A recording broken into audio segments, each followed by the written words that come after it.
Evening in Rome did not always arrive with noise. Sometimes it came softly, through a doorway left open to the last light, across a floor of cool stone, over a table where a lamp was waiting to be lit. A man might sit down then with the day behind him and take a small moment to notice what had happened, what had not happened, and what still deserved to be set in order before sleep. That is one of the quiet pleasures of Stoic life, the feeling that the night is not only for rest, but for a gentle review. Not a harsh judgment, not a courtroom, not a storm of regret, only a patient turning of the mind toward itself. In the late hours of ancient Rome, when the streets had begun to thin and the homes were settling into shadow, a Stoic evening could become its own little discipline, calm and spare, almost like arranging a few cups on a shelf so the room feels easier to breathe in. And if you are listening now, perhaps with a dim lamp nearby, perhaps with the room already beginning to soften at the edges, you can stay here without hurry. The details are modest, the rituals are small. But small things repeated gently can hold an entire life together. A Stoic evening often began with light. Not much light, only enough to make a tablet readable, enough to see the line of a stylus, enough to distinguish one thought from another. Roman lamps were simple objects made of clay or bronze with a wick fed by oil. They were not brilliant, they did not flood a room. They created pools of brightness, and around those pools a great deal of shadow. That seems fitting for Stoic reflection, because Stoicism did not ask a person to banish darkness entirely, only to learn how to stand within it without panic. There is something calming in that image, the little lamp and the surrounding dark. The lamp does not conquer the night. It only helps a person do the next quiet thing. Perhaps that was enough. Many ancient people wrote in the evenings, but a Stoic might do so with a particular intention. Marcus Aurelius, in his private meditations, wrote as if speaking to himself in a low voice. His words were not polished for an audience. They were more like notes left on the edge of a desk before sleep, reminders, corrections, small nudges toward steadiness.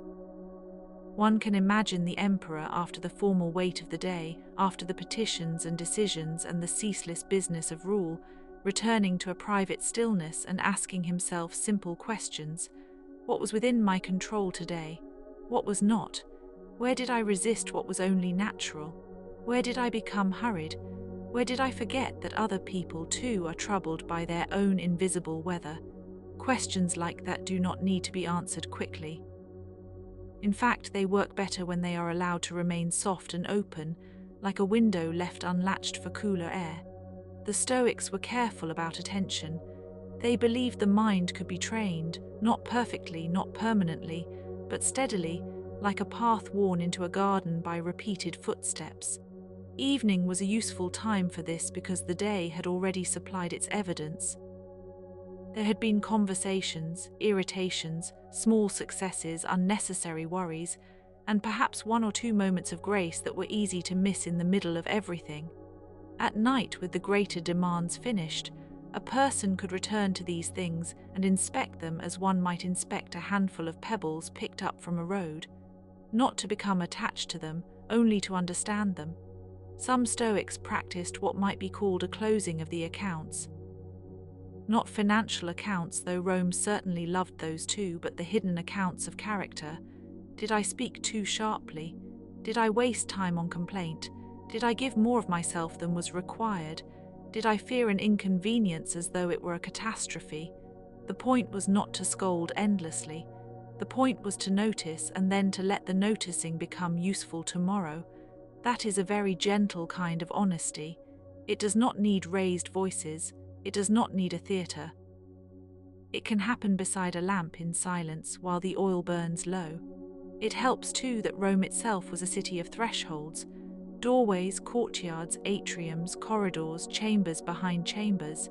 Even the rich houses often had a sense of inwardness, as though the life of the home moved from public to private in layers. Evening rituals fit that architecture well. A person might pass from the formal reception spaces into a quieter room, from conversation into reflection, from the shared day into the more personal darkness of night. The transition could be felt in the body, in the loosening of the shoulders, in the slower pace of the breath, in the way one begins to notice sounds that were invisible before, the brush of cloth, the small settling noises of a house cooling after heat. The Stoic ideal was not to be untouched by the world, it was to be touched without being torn apart. So an evening ritual might include a brief recollection of events, but also a deliberate softening of the emotional grip around them. A difficult meeting could be remembered as a meeting, not as a wound. A flattering word could be remembered as a word, not as a treasure. The Romans knew that reputation could feel enormous in the daylight. At night it often shrank back to its proper size. There is also something interesting about the body in the evening. Stoic philosophy was not only a matter of lofty ideas, it lived in the habits of ordinary flesh.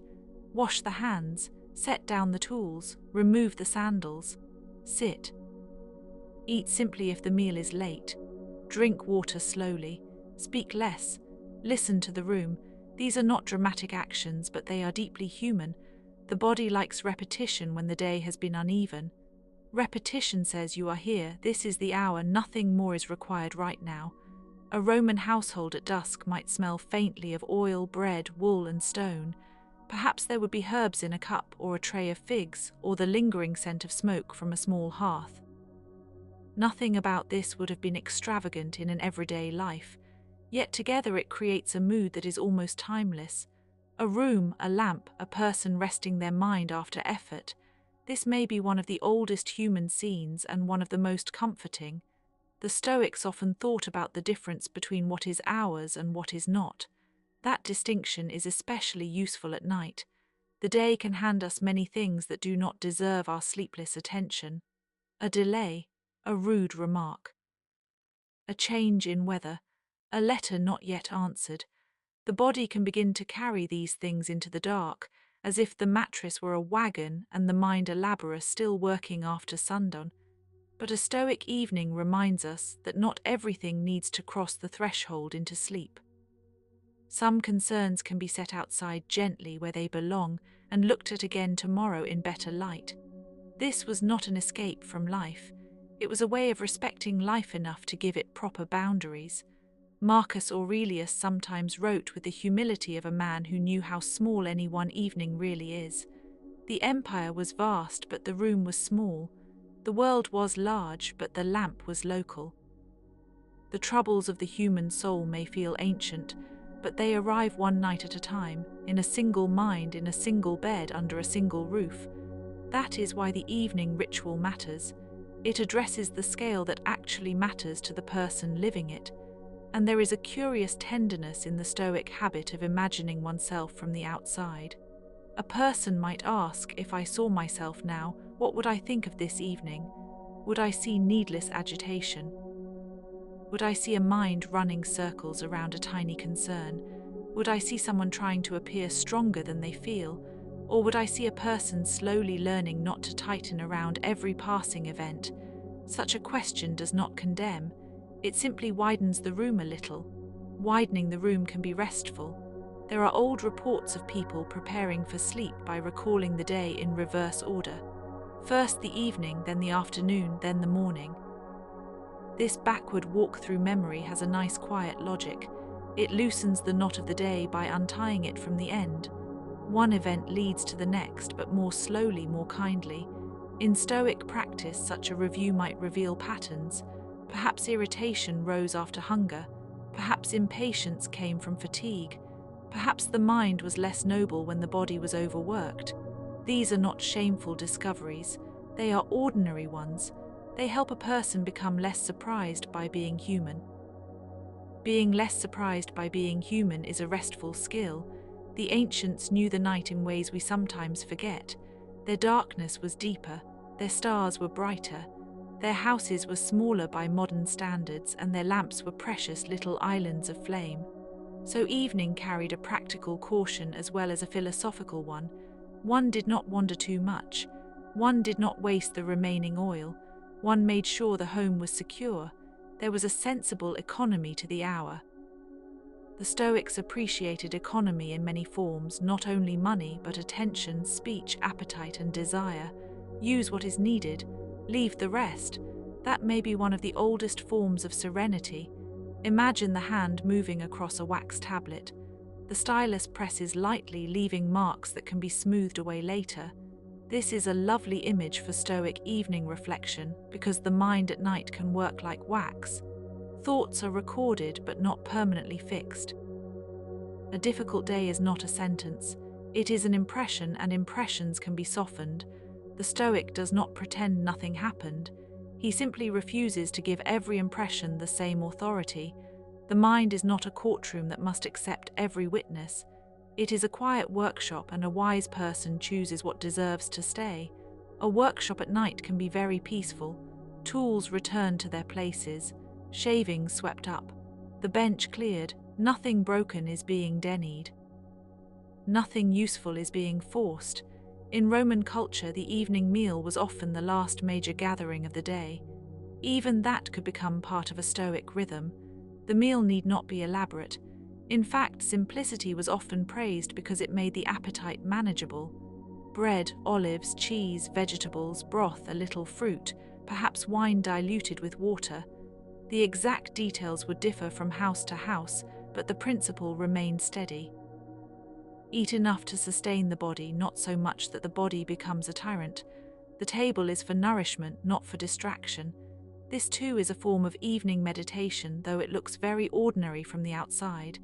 There is a calm dignity in ordinary things when they are done intentionally. Washing a cup, folding a cloak, extinguishing a lamp. These acts do not ask to be remembered, yet they shape the texture of a life. A Stoic evening, then, is not a grand performance of wisdom. It is a sequence of small loyalties to order, to restraint, to enoughness. Enoughness is a soft word. It sits comfortably in the mouth. The Romans had their gods, of course, and their household spirits and their inherited rituals. But the Stoic evening was often less about petition and more about alignment. A person might not ask the gods to remove every difficulty. Instead, he might ask inwardly for the steadiness to meet what comes.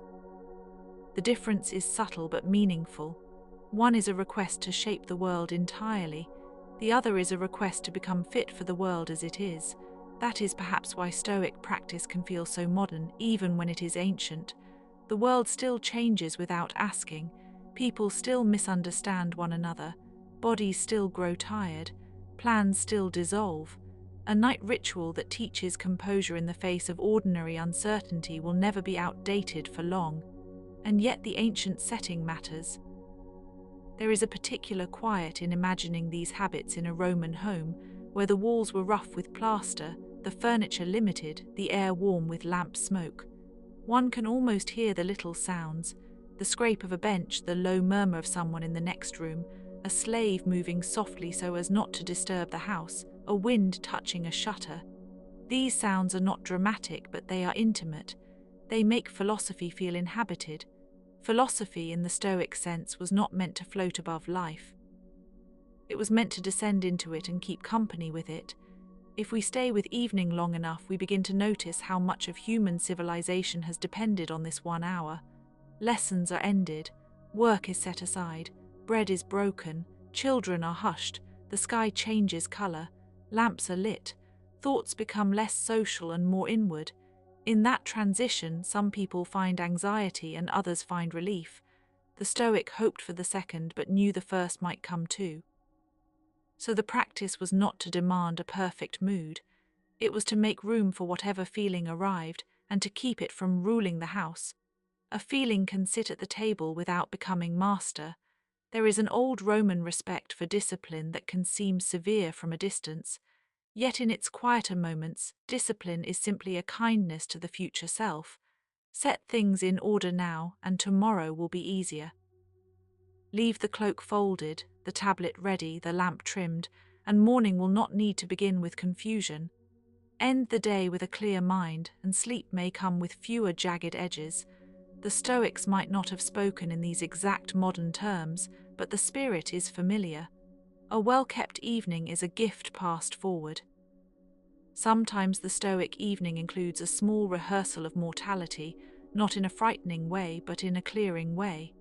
Marcus Aurelius often remembered that life is brief, that fame is small, that even great powers are temporary. In the evening, this awareness could become soft rather than bleak. The lamp burns down, the day burns down, everything that glitters does so for a little while. This is not a tragedy. It is the shape of things. Knowing this can make a person gentler, less greedy with the moment, less demanding of permanence from what was always passing. What a relief, in a way, that no evening can be kept forever. It means we are allowed to let it go. The Stoic habit of self-examination also had a practical purpose. A mind reviewed at night often behaves better by day.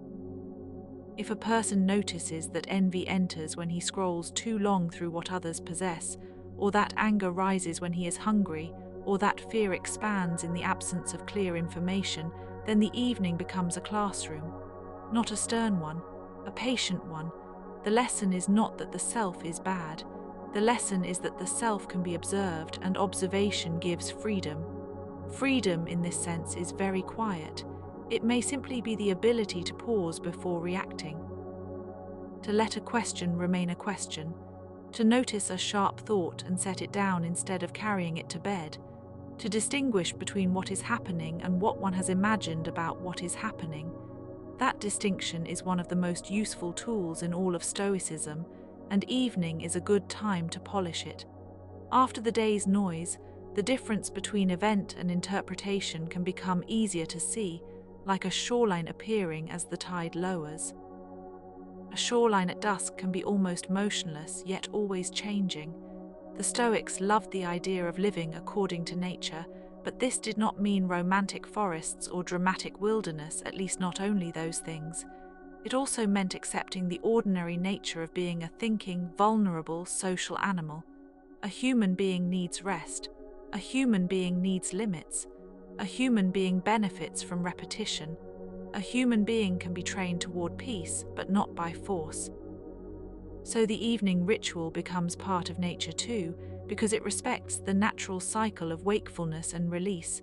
Modern life often blurs this cycle. Light remains bright. Messages continue, tasks spill into the night. The mind, no longer guided by sunset, needs help remembering that there is a boundary. The ancient Stoic did not have to invent boundaries from nothing. The sky made them visible. Still, the habit of honoring them required attention. One could easily keep talking, keep planning, keep worrying, keep reaching. Stoic practice says softly, enough now. Enough now can be a lullaby in itself. There is a nice image in the notion of trimming a lamp wick.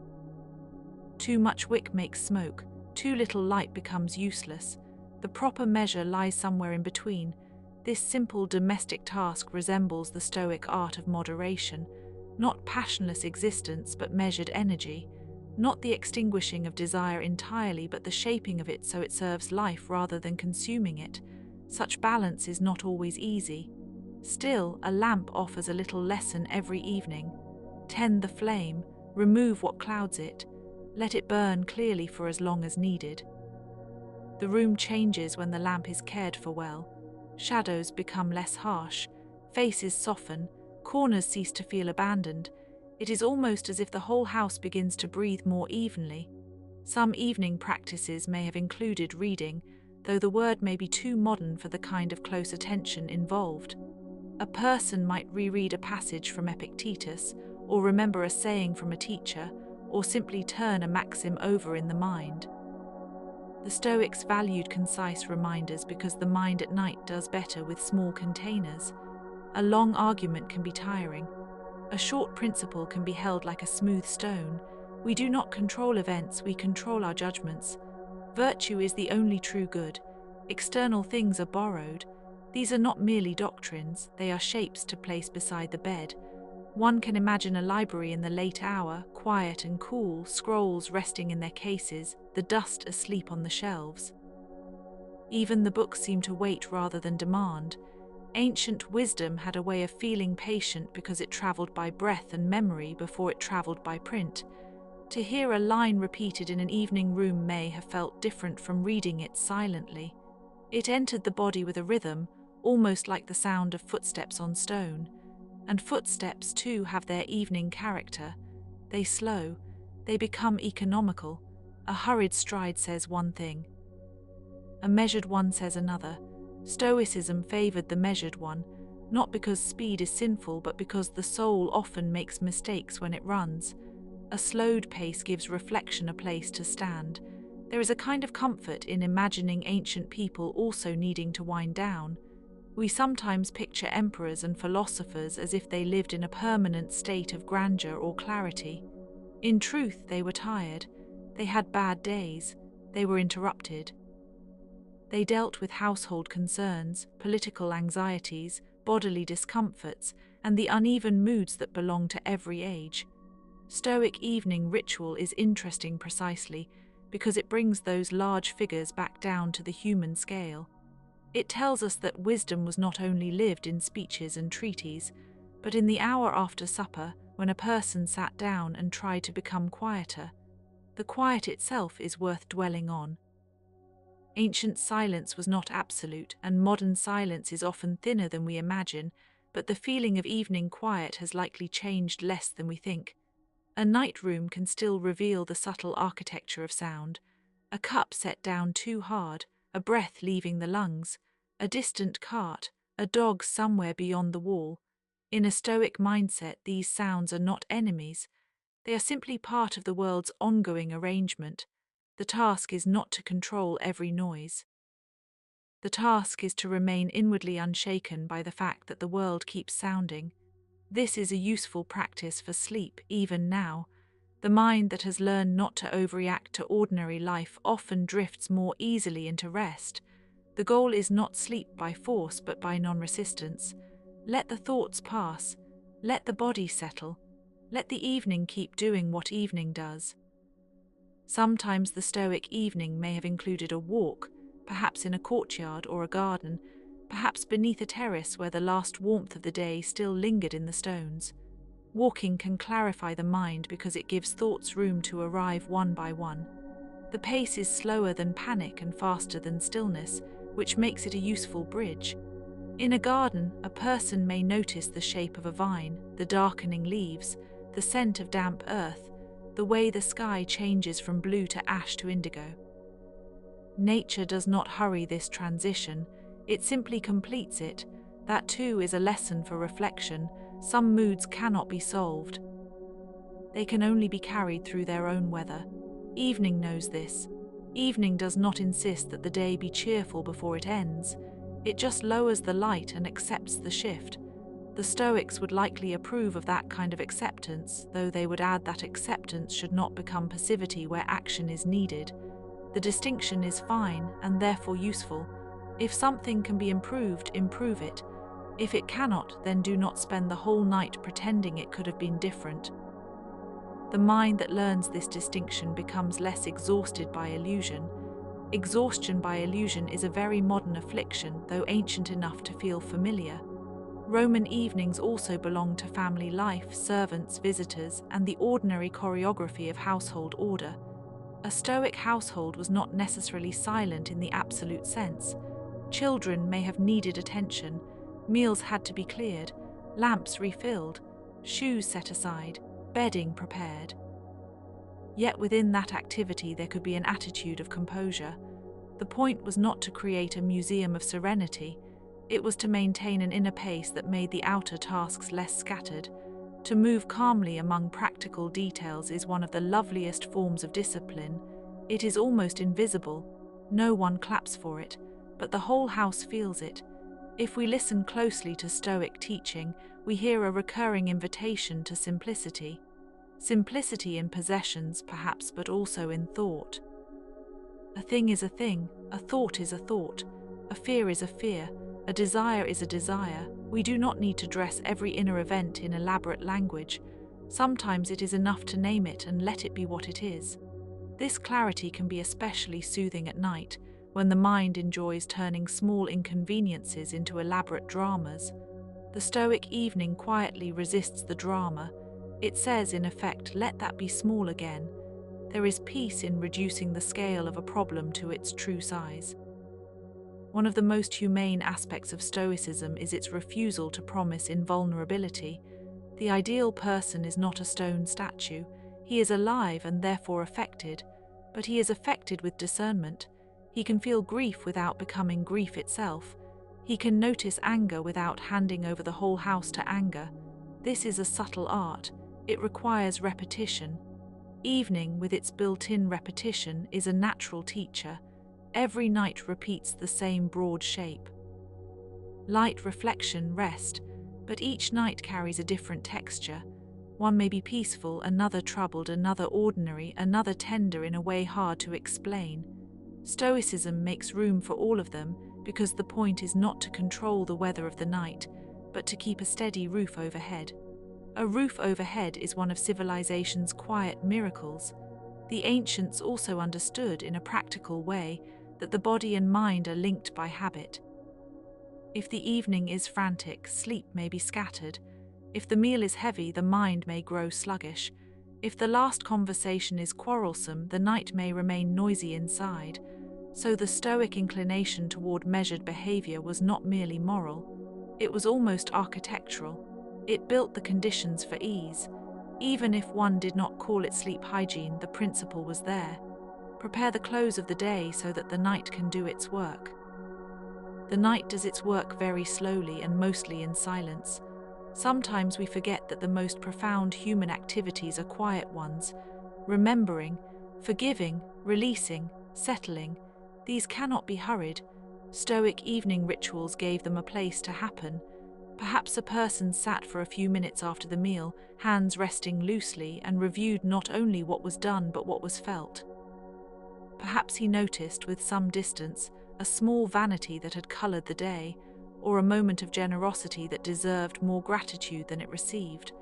Perhaps he admitted that he had wanted praise, or feared embarrassment, or been too attached to being right. Such admissions are not humiliating when made in a spirit of calm inquiry. They are simply part of learning to live more lightly. Living more lightly does not mean living shallowly. It means carrying less unnecessary weight. Marcus Aurelius, with all his imperial duties, may have known the deep relief of a private evening better than most. There is something almost moving about the image of a ruler who still needed to remind himself not to be swept away by anger, status, or exhaustion. Power does not cancel the need for reflection. If anything, it increases it. The larger the responsibilities of the day, the more necessary the quiet close. Otherwise, the mind accumulates grandeur where it should have accumulated clarity. Clarity can be humble. A lamp guttering in a Roman room, the scratch of a stylus, the hush after a meal, the slight coolness of stone beneath the feet, the inward turning of thought, the sense that tomorrow will be met on better terms if the evening is treated kindly. These are all small things. Yet the accumulation of small things is what makes a civilization feel lived in. When we think of Stoicism, we may think first of phrases, but its real form was probably a habit, a repeated posture, a way of ending the day without becoming attached to the day's residue. Residue is a useful word. Days leave residue. Dust, emotion, unfinished thoughts, a little tiredness in the shoulders, a few words that still echo.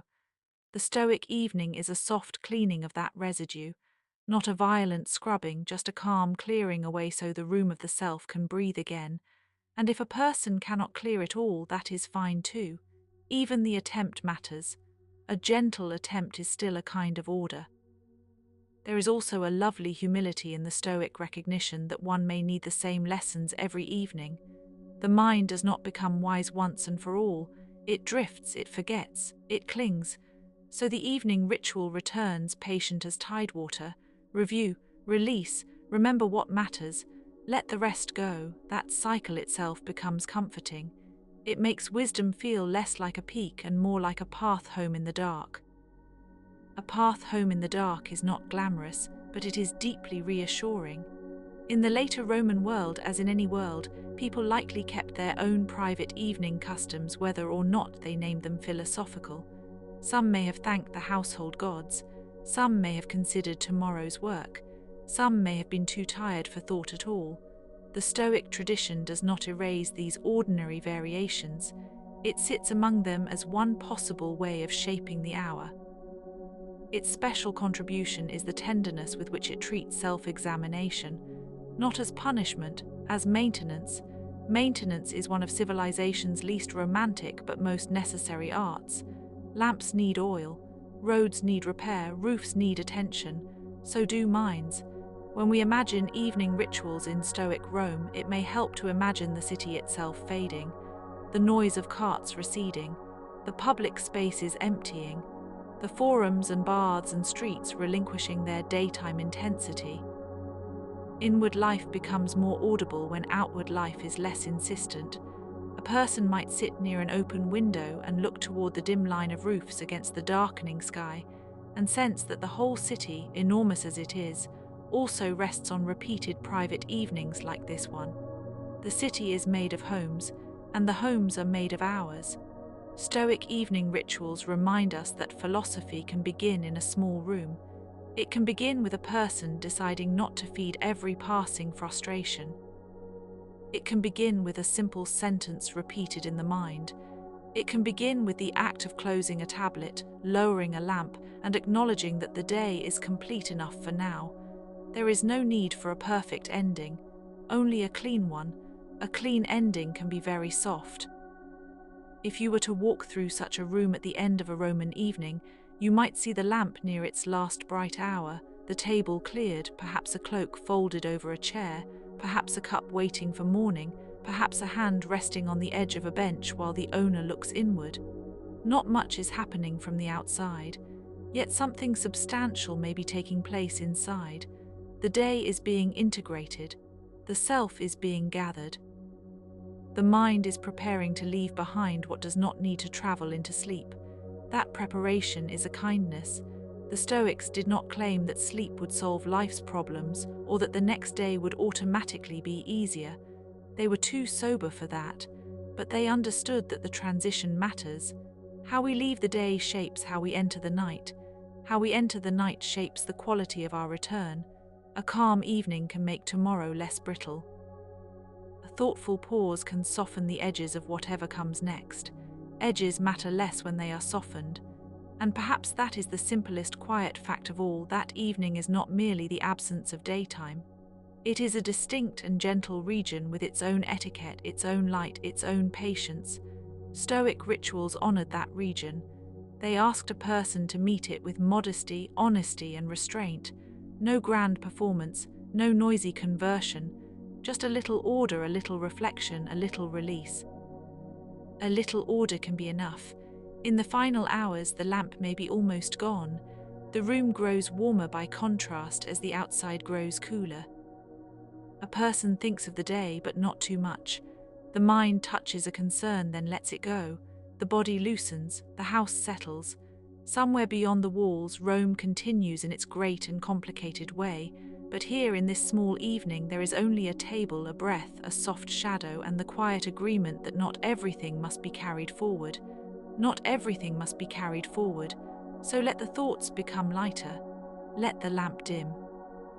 Let the old Roman room remain where it is, peaceful in its own enclosed hour, while your attention drifts with less effort and less need and fewer edges. There are still more small observations to notice if you wish to stay a little longer. The way a cloak falls over a bench, the way wax cools after being touched, the way a last sip of water feels at the end of the day, the way silence has layers and one layer can rest on another without strain. A last sip of water is a simple closing note.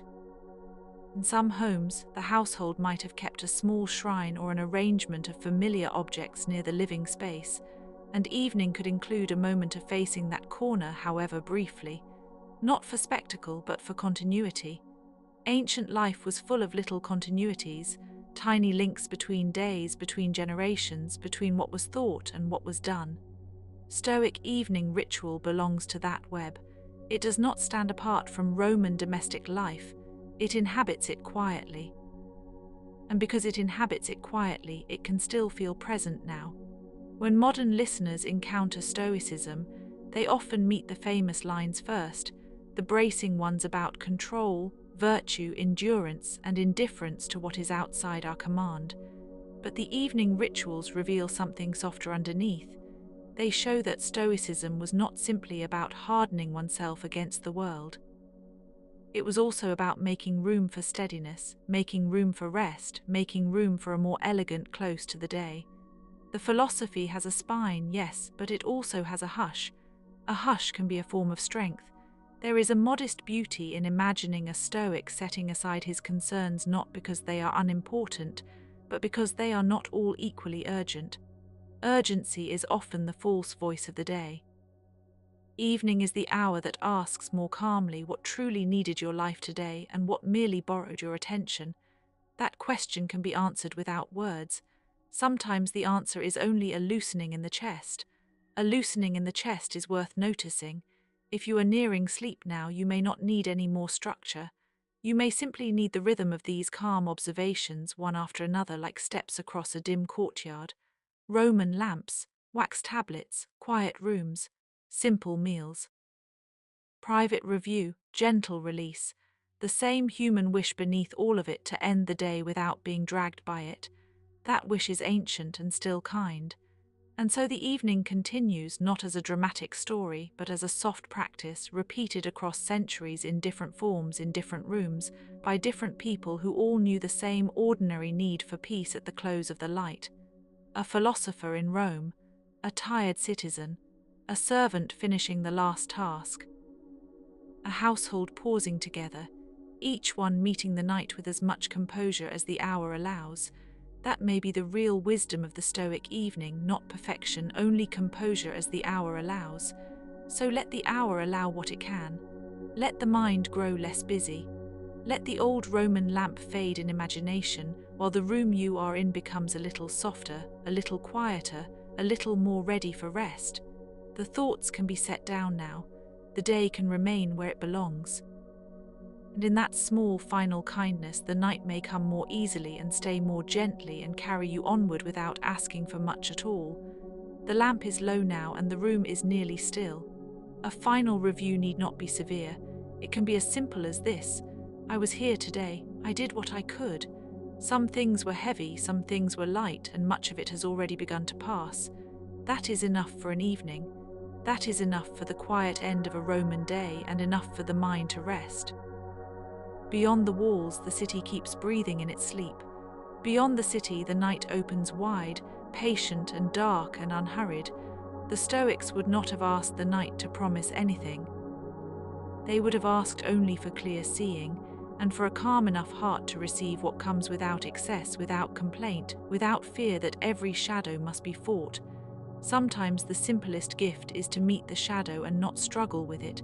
There were probably many evenings in Rome when no one wrote anything at all, and yet the practice still happened. A person set aside the tools of work. A person listened to the house. A person remembered the day and let it settle. A person chose not to feed resentment. A person prepared for sleep as though preparing the mind for a small and private voyage into silence. These choices do not need to be recorded on stone to matter. They only need to be repeated. And repetition, done gently, becomes a kind of home. A home for the spirit, a home for the thought that wanders, a home for the tired attention that wants to come back without shame. The Stoic evening ritual makes that home by a sequence of modest acts. Light the lamp, clear the table, review the day. Release what is not yours, keep what is useful, settle into stillness. Let night do the rest, let night do the rest. So as the last imagined lamp in this quiet Roman room burns down to a small and steady point, there is nothing left to solve and nothing left to prove. Only the soft continuity of being alive for one more evening, and then another, each one modest, each one sufficient in its own way. The ancients were not always serene, and neither are we. But serenity was something they practiced, especially at the end of the day when the world became small enough to hold gently. A world small enough to hold gently is a good place to rest. And now the room grows softer still, the shadows lengthen, the tablet is closed, the cloak is folded, the water is finished, the lamp has nearly quieted itself, and the mind, having been invited to reflect without strain, can now release even reflection. The evening has done its work. The day is complete enough. The night can begin its own slow, patient turning. There is no need to follow it closely. Just let it arrive quietly and let yourself drift with it.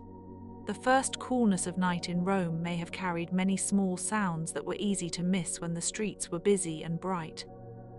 A distant footstep on stone, the soft answering bark of a dog from somewhere behind a wall, a hinge shifting in the dark, water moving through a channel, a door closing somewhere in a neighboring house, not with drama, only with the ordinary finality of a day being set aside.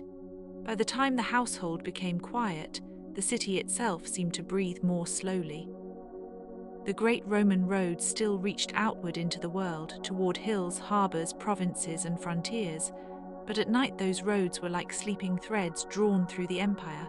Commerce paused, debate softened, the public voice of the city lowered itself into something more private, and what remained was the intimate life of lamps, thresholds, courtyards, and inner rooms. Marcus Aurelius would have known that private hour well. Not because the emperor's life was private in any ordinary sense, but because every life, even one under a crown of responsibility, eventually comes back to the same simple boundary between wakefulness and rest. The mind must cross that boundary too. It cannot carry every concern forever. It cannot remain in the forum, or the senate, or the field, or the battlefield, or the administrative table, without eventually becoming worn to a thin and aching edge. Stoicism, at its most practical, understood this. It did not demand a person become stone. Stone does not sleep. Stone does not remember. Stone does not notice the warm weight of evening air settling through a courtyard, or the way a lamp makes a little island of gold in the dark. Stoicism asked for something more human and more difficult. It asked for steadiness. It asked for an honest accounting. It asked for the recognition that many things lie beyond one's command, and that peace begins where futile resistance ends. The emperor-philosopher wrote to himself in a language of discipline, but discipline here was not harshness for its own sake. It was a form of care for the mind, so that it might not scatter into endless regret, care for the character, so that it might not harden into irritation, care for the soul, if that word may be used quietly, so that it might meet the night without trembling at every echo of the day. There is something especially gentle in this when it is imagined at dusk. Dusk is never only darkness arriving. It is also the visible slowing of colour. The orange on a wall deepens toward ember. The marble, once bright, begins to hold blue shadow in its carvings and seams. A courtyard basin reflects a pale strip of sky for a little longer, until the reflection itself becomes hard to distinguish from the water. Olive branches turn almost black at their edges. Clay roof tiles lose their glare. The whole city looks briefly as though it has been turned into memory. That is perhaps why the evening review feels so fitting to Rome, and to Marcus Aurelius in particular. The day is receding, and so the mind can regard it from a little distance. Events are less raw at dusk. Praise and blame, triumph and disappointment, they all seem to take on the softer shape of things already passing into story. This is not denial, it is proportion. The Stoic learns that the day can be examined best when it is no longer pressing with the same force. One might imagine the emperor stepping away from whatever remaining business the palace demanded, perhaps after the last formal audience, perhaps after signing documents, perhaps after hearing reports from the frontiers, from the Rhine, from the Danube, from some far place where the empire's edges were always being tested by weather, movement, rumour, and time. The Roman world was immense, but even an immense world has a narrow doorway when night comes. One enters through it alone. Marcus Aurelius, in the pages that survive under the name Meditations, often speaks to himself as if reminding a traveller not to stray too far from the path. He returns again and again to the same themes. Do not be carried away by insult. Do not imagine the future is already a burden. Do not confuse appearance with truth. Do not forget how quickly all things pass. These are not grand abstractions in the evening. They are practical instructions for the inner room of the soul. And the inner room, like any Roman room, was likely full of small realities. There may have been the scent of oil, a little sharp and a little warm, the faint smoke of a lamp wick trimmed too low, the coolness of stone underfoot, a curtain shifting with the lightest air, a bronze vessel catching the last dim glow, perhaps a chair placed close to the wall, perhaps a writing tablet resting where the hand could reach it easily. Perhaps beyond the doorway, the sound of servants moving quietly, the murmur of a house not yet fully asleep, though already deepening toward rest. In ancient houses, sound could travel in curious ways. Courtyards held echoes, narrow halls made small noises seem nearer, a dropped cup could feel loud in a building otherwise hushed. Ancient Rome itself was said to be noisy in daylight, crowded with carts, voices, vendors, hammers, animals, disputes, and the constant bodily reality of a city where many people lived tightly together. But in the evening, all that density transformed. The noise did not vanish so much as retreat into layers. It became distance, it became a memory of movement. The Stoic evening ritual belonged to this transformation.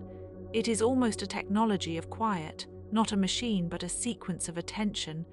The person does not need incense or a sacred altar, though those were familiar in Roman life.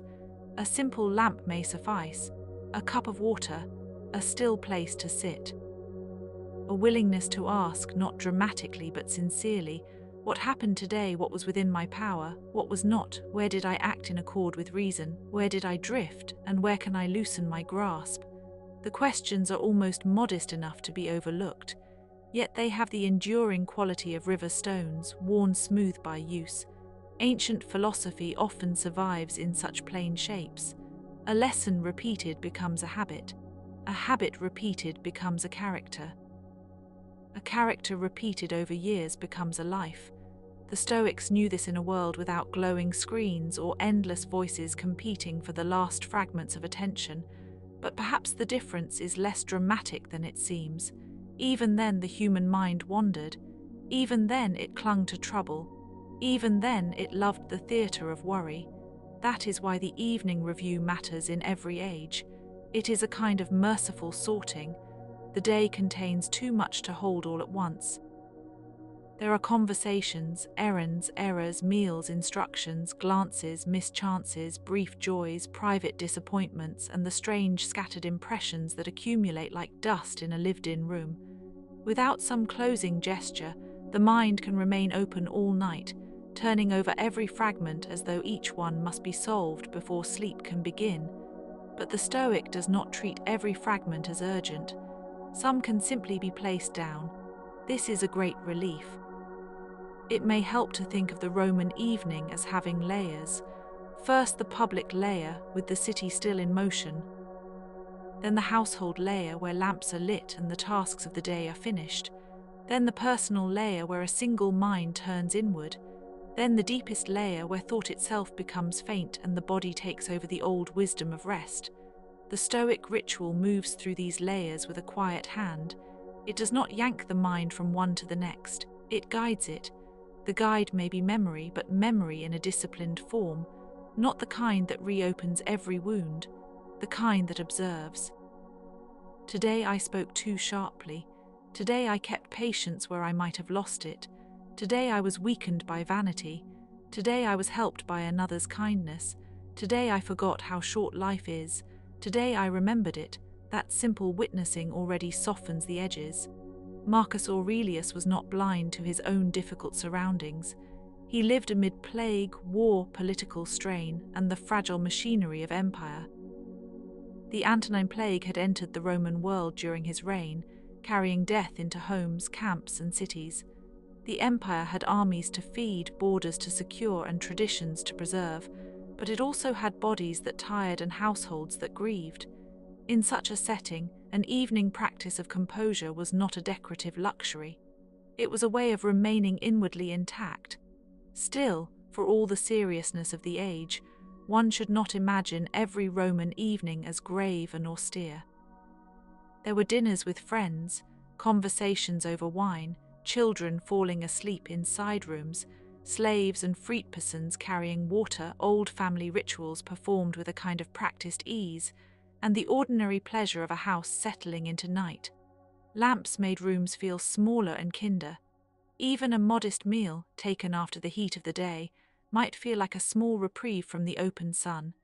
The Mediterranean world knew how to make dusk agreeable. And throughout it all, the stars were there above the city, even if the city did not always notice them. Roman astronomy, inherited and adapted from Greek, Babylonian, and older traditions, had already taught people to look upward with patient curiosity. The sky was both practical and mysterious. It marked seasons, festivals, navigation, weather, and time. It also reminded the observer that human affairs unfold beneath something much older than any palace or forum. When the lamps were low and the streets quieter, the night sky over Rome might feel almost like a second architecture, immense and unbuilt with its own ancient patterns. The Stoics often looked to nature for instruction. Nature was not merely scenery, it was a teacher of measure. A leaf falls, a body ages, an empire changes, a river continues. The wise person sees these things without panic. Marcus Aurelius repeatedly returns to the thought that all beings are part of a larger order, whether that order is called nature, reason, providence, or the fabric of the universe. Such language can sound lofty at midday. At night it becomes intimate. For what is sleep, after all, but a small surrender to the order of things? One stops insisting, one stops arranging, one stops defending every thought as if it were the last survivor in a collapsing city. Sleep asks for trust, or at least for enough release to allow the body to take the lead. The Stoic evening ritual gently prepares this surrender. It recognizes that we are not simply minds. We are bodies that tire, eyes that close, muscles that loosen, breath that changes its rhythm, and minds that need not continue standing guard once the watch is over. In some Roman homes, a paterfamilias may have made a final inspection of the household before retiring. In others, the night watchman or slave might have handled that responsibility. The oil lamps had to be checked, doors barred, ashes tended, animals settled, bread stored. Small practical matters had to be put in order so that the house could sleep without surprise. There is a moral resemblance here to the Stoic review. Both are housekeeping, one for the rooms of the home, one for the rooms of the mind. And housekeeping is a quiet art, one of civilization's most overlooked gifts. Long before philosophy was written in polished sentences, people were already making evening rituals with their hands. They gathered firewood, they fed lamps, they covered food, they folded cloth, they laid tools in their proper place. In the most ancient settlements, long before Rome, long before Athens, long before the names survive clearly, people were learning that night is easier when the day has been gently put away. Archaeologists find hearths, storage jars, thresholds, soot on walls, the remains of domestic order. These are not grand monuments, yet they tell a deep story about the human desire for calm after labor. Perhaps that is why the Stoic ritual feels so enduring. It belongs to an old species of evening wisdom. Even the myths of the ancient world seem to understand this rhythm. Nyx, the dark goddess of night in Greek tradition, was imagined as ancient and powerful, a presence older than many of the gods themselves. Night was not merely an absence of day. It was an entity, a force, a veil, a time when boundaries soften and the unseen becomes more persuasive. Romans inherited much of this symbolic landscape through Greek culture, adapting deities and stories into their own world. They knew that evening had a personality. It could soothe, it could conceal, it could also invite reflection. There is a certain comfort in imagining that the ancients did not expect night to be fully mastered. They met it respectfully. Marcus Aurelius, though a ruler of extraordinary rank, seems in his private writings to meet the inner night with a similar respect.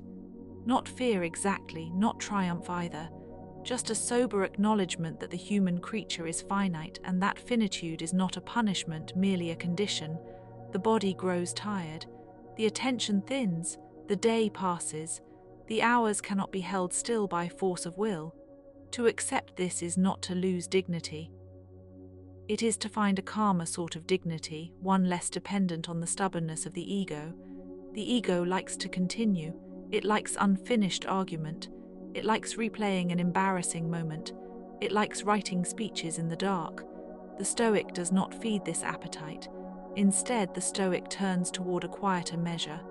Was I just? Was I restrained? Was I truthful? Did I do harm? Did I cling to praise? Did I confuse my role with my value?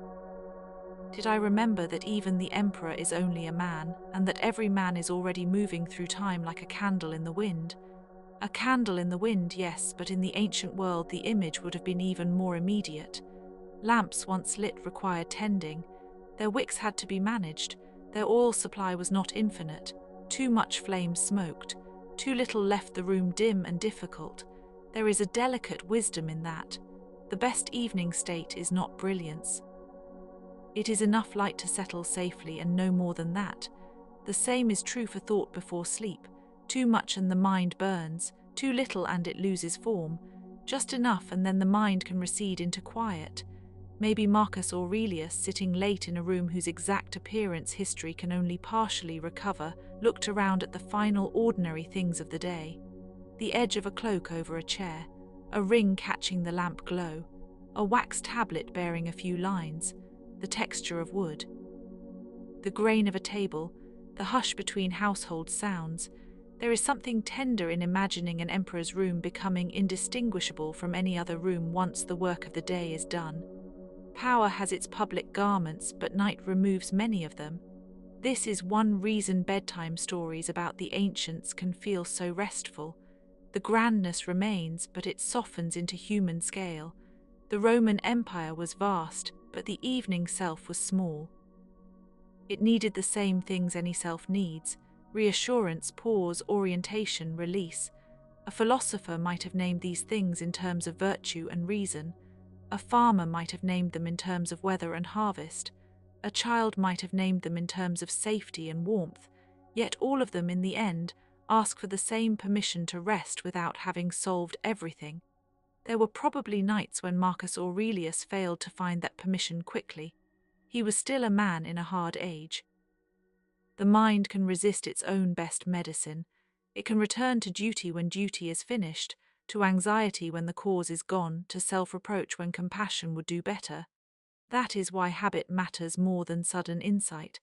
A single calm thought may not be enough, but a repeated evening practice, shaped with patience, becomes an ally. It reminds the mind again and again that the world does not require complete possession before sleep. Sleep has its own ancient authority. One of the quiet marvels of the ancient world is how often people lived with darkness close at hand and still made room for order, beauty, and thought. They had no electric brightness to erase the difference between day and night. Darkness still meant darkness. The moon had a job to do. The stars had to be read. A room could be truly dim. Fire was precious. So evening in its natural form may have felt more like a passage than a convenience. One crossed into it knowingly. Perhaps this made the Stoic evening easier to notice. When a person lights the last lamp of the house, there is a small ceremonial feeling to it, even if no ceremony is intended. The flame says that the active world is narrowing. The household is becoming inward. The work is nearly done. The remaining tasks are simple. Eat, wash, settle, reflect, sleep. All else may wait. And waiting is one of the hidden arts of philosophy. It is easy to forget that the ancients waited for many things we now take for granted. Messages took time. News traveled slowly. Seasons declared themselves in their own rhythm. Harvests could not be rushed. Ships depended on weather. Even a traveler from one part of the empire to another encountered a landscape full of distances that could not be cancelled. This slower world may have made evening more important because the day's work had to be formally ended somewhere. There was no machine to carry the unfinished thought past midnight with endless reach.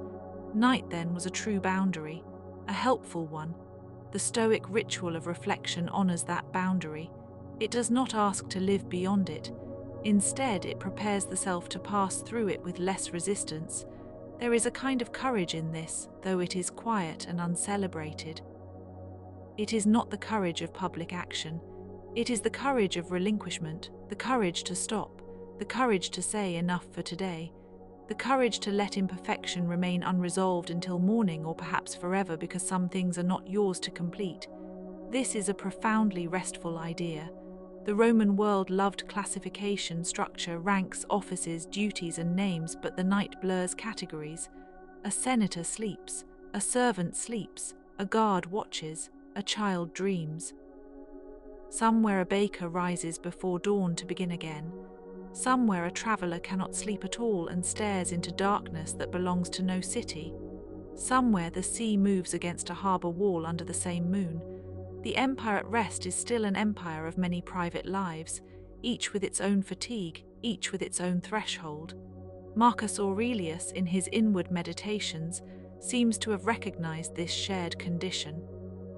He often speaks as though any human being could have written his thoughts, or at least found themselves in them.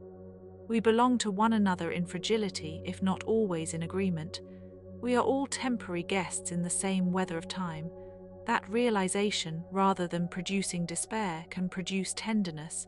It can make one less eager to accuse, less eager to boast, less eager to cling to what cannot remain.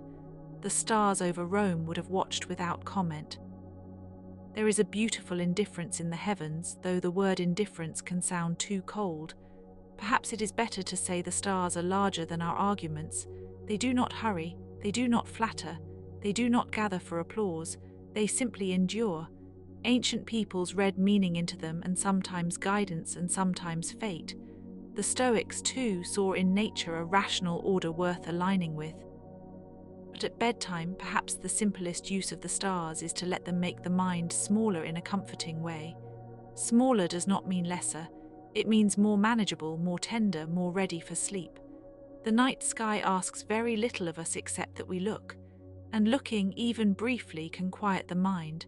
The same is true of remembering the old Roman house, the lamp, the tablets, the folded cloak, the water cooled in a vessel, the measured movement of someone ending the day without fanfare.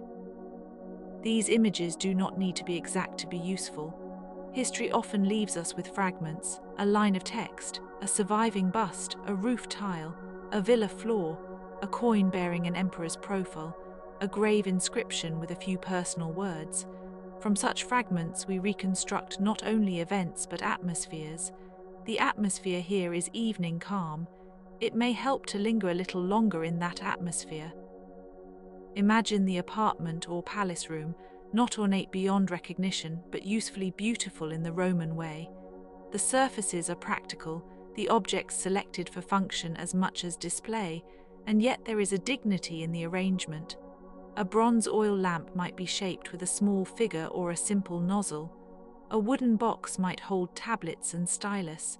A bench might be cushioned enough for a tired body. A wall painting might show a garden or a myth, or a framed illusion of columns and perspective, giving the room a hint of breadth even while it remains enclosed. Roman interior decoration often offered such little expansions of space. Painted gardens, birds, vines, columns, and architectural fantasies made a room feel less tight. This too has a bedtime quality. The eye rests on a familiar enclosed space and also imagines a quieter, wider one. The mind can drift there without effort. Ancient art often did not try to shout. It knew how to accompany the household into evening. The Stoic, meanwhile, was not necessarily against beauty. That is a misunderstanding worth setting aside. The Stoic was against bondage to beauty, not beauty itself. The quiet lamp, the well-ordered room, the human face softened by evening light, the honest grain of wood, the calm of water, the simple geometry of walls and courtyards, these are not enemies of philosophy. They are allies when they are seen clearly and enjoyed without grasping. A person can admire a thing and still let it go. This is perhaps the heart of the evening discipline: admiration without possession, awareness without fever, reflection without self-attack, a day held in memory without letting it crush the one who lived it.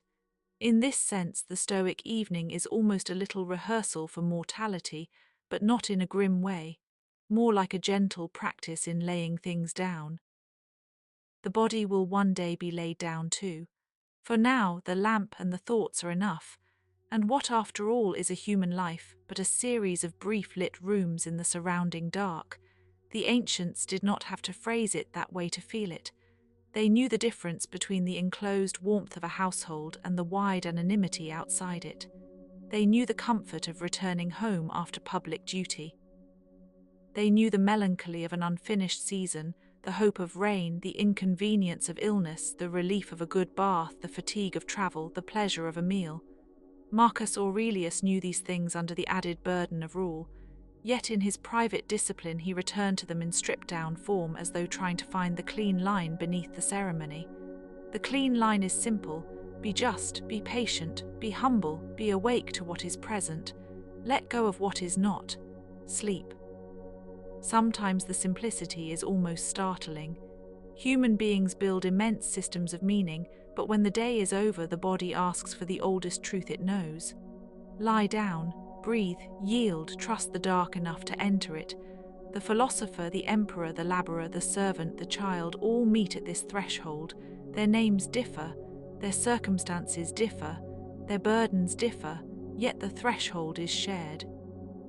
That shared threshold is one reason bedtime stories about the past can feel oddly consoling.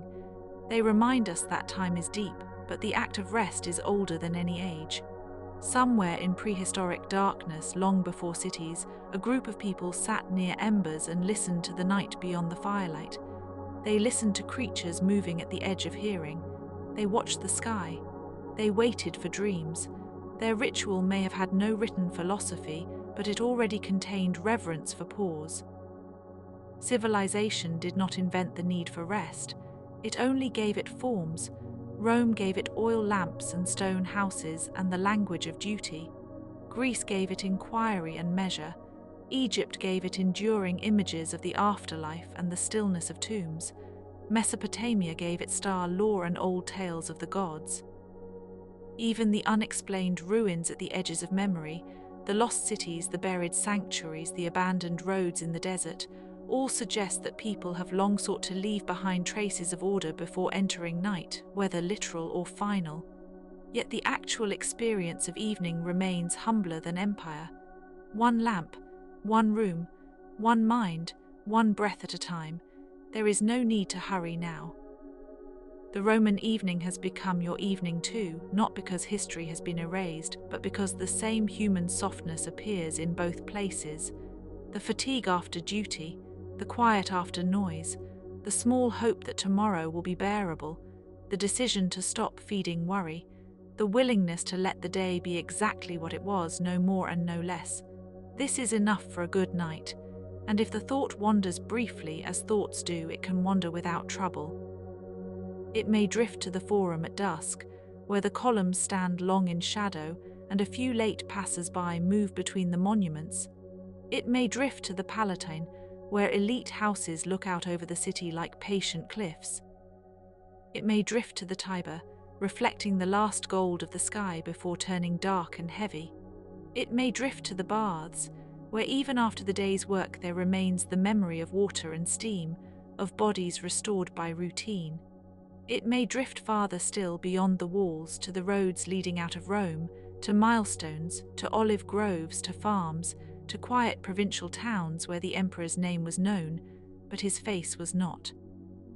The empire was a network of distances, and dusk tied those distances together in a single shared softness. One can imagine, too, the many invisible evenings of people who never entered history in any grand way.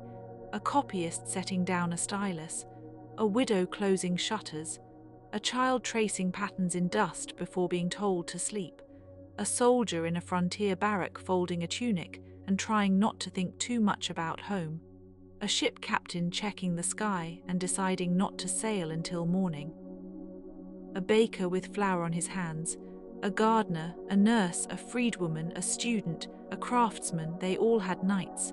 They all had to come back from the day. Stoic practice may sound like the possession of the elite, but its essence belongs to anyone who can pause and ask a gentle question of the heart. What is here? What is mine to carry? What can be left? These are evening questions and also lifelong ones. There are unsolved mysteries all around the ancient world, but perhaps one of the most enduring is not hidden in a tomb or beneath a collapsed temple. It is the mystery of how a human mind learns to rest amid uncertainty. The ancients had omens, gods, rites, and philosophies. We have our own methods and our own distractions, yet the mystery remains.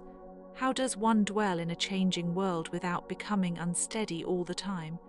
How does one meet night without excessive fear? How does one wake tomorrow without bringing every burden of today along as baggage? Marcus Aurelius offers no magical solution, just practice, review, release, accept.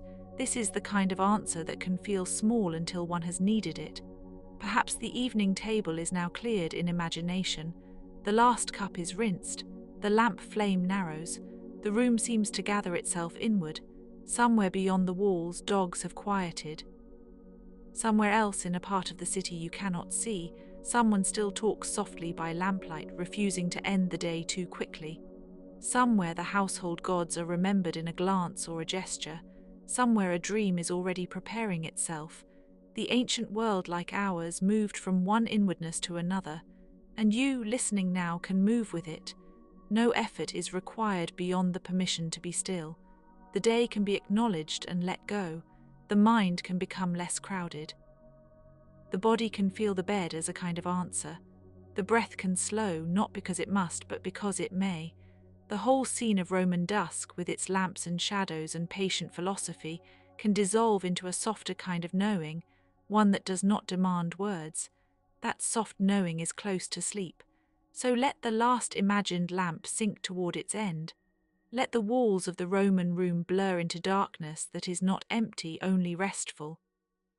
Let Marcus Aurelius, with his careful mind and his burdens of office, become for a moment simply another person at the edge of night, setting down what can be set down. Let the city recede. Let the frontier recede. Let the old arguments recede. Let the unsolved questions remain unsolved until they no longer matter. Night does not ask for answers. It asks only for release, and then it carries the rest. And as the silence deepens around this quiet Roman evening, it may be enough to remember that peace is often not a grand arrival but a modest agreement. The mind agrees not to chase every thought. The body agrees to rest. The room agrees to be dark. The city agrees to sleep. The world, for a while, agrees to be a little less demanding. That agreement is enough to drift by, enough to float on, enough to cross from waking into the wide, ancient, untroubled hush where lamps are no longer needed, where the old stones of Rome keep their secrets, and where the night, patient as ever, folds everything gently inward. And in that hush there is time to imagine more of the evening around Marcus Aurelius, not as a scene of drama, but as a scene of careful quiet. The emperor did not live in a world of silence exactly. Rome was never truly silent.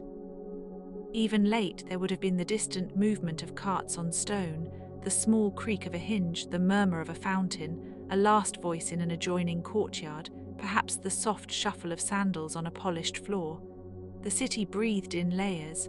Above, roofs kept the warmth of the day for a little while. Below, the earth held its old coolness. And between them all, human beings went about their ordinary rituals, as if trying to persuade time to be kind. That kind of ordinary ritual is easy to overlook in history. We remember conquests, decrees, fires, plagues, betrayals, and triumphs. We remember the names of emperors and generals, the dates of battles, the rise and fall of dynasties. Yet the people of the ancient world, like people everywhere, also washed their hands, folded fabrics, poured water, locked doors, and paused at thresholds. They examined the sky. They set out food. They tucked children in. They counted the remaining hours of oil in a lamp. They listened for weather. They noticed whether the air carried the scent of rain or dust or the faint sweetness of figs left too long in a basket. The dusk around Marcus Aurelius would have been threaded with such small observations. A philosopher-emperor could think about the universe and still also notice the way a lamp wick smokes when it is trimmed poorly. He could reflect on the mortality of empires and also ask whether the water in the basin is warm enough to be comfortable. The ancient mind did not have to be grand all the time. Some of its deepest wisdom lived in the domestic scale, in how one eats, how one speaks, how one leaves a room, how one endures a difficult person, how one greets the night without making it larger than it is.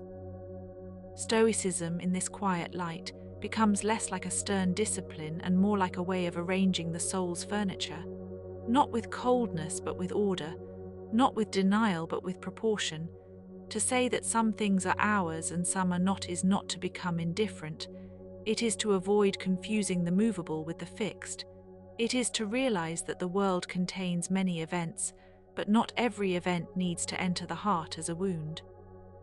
The emperor, burdened by war, politics, illness, and the fragile machinery of succession, could not choose all that came to him.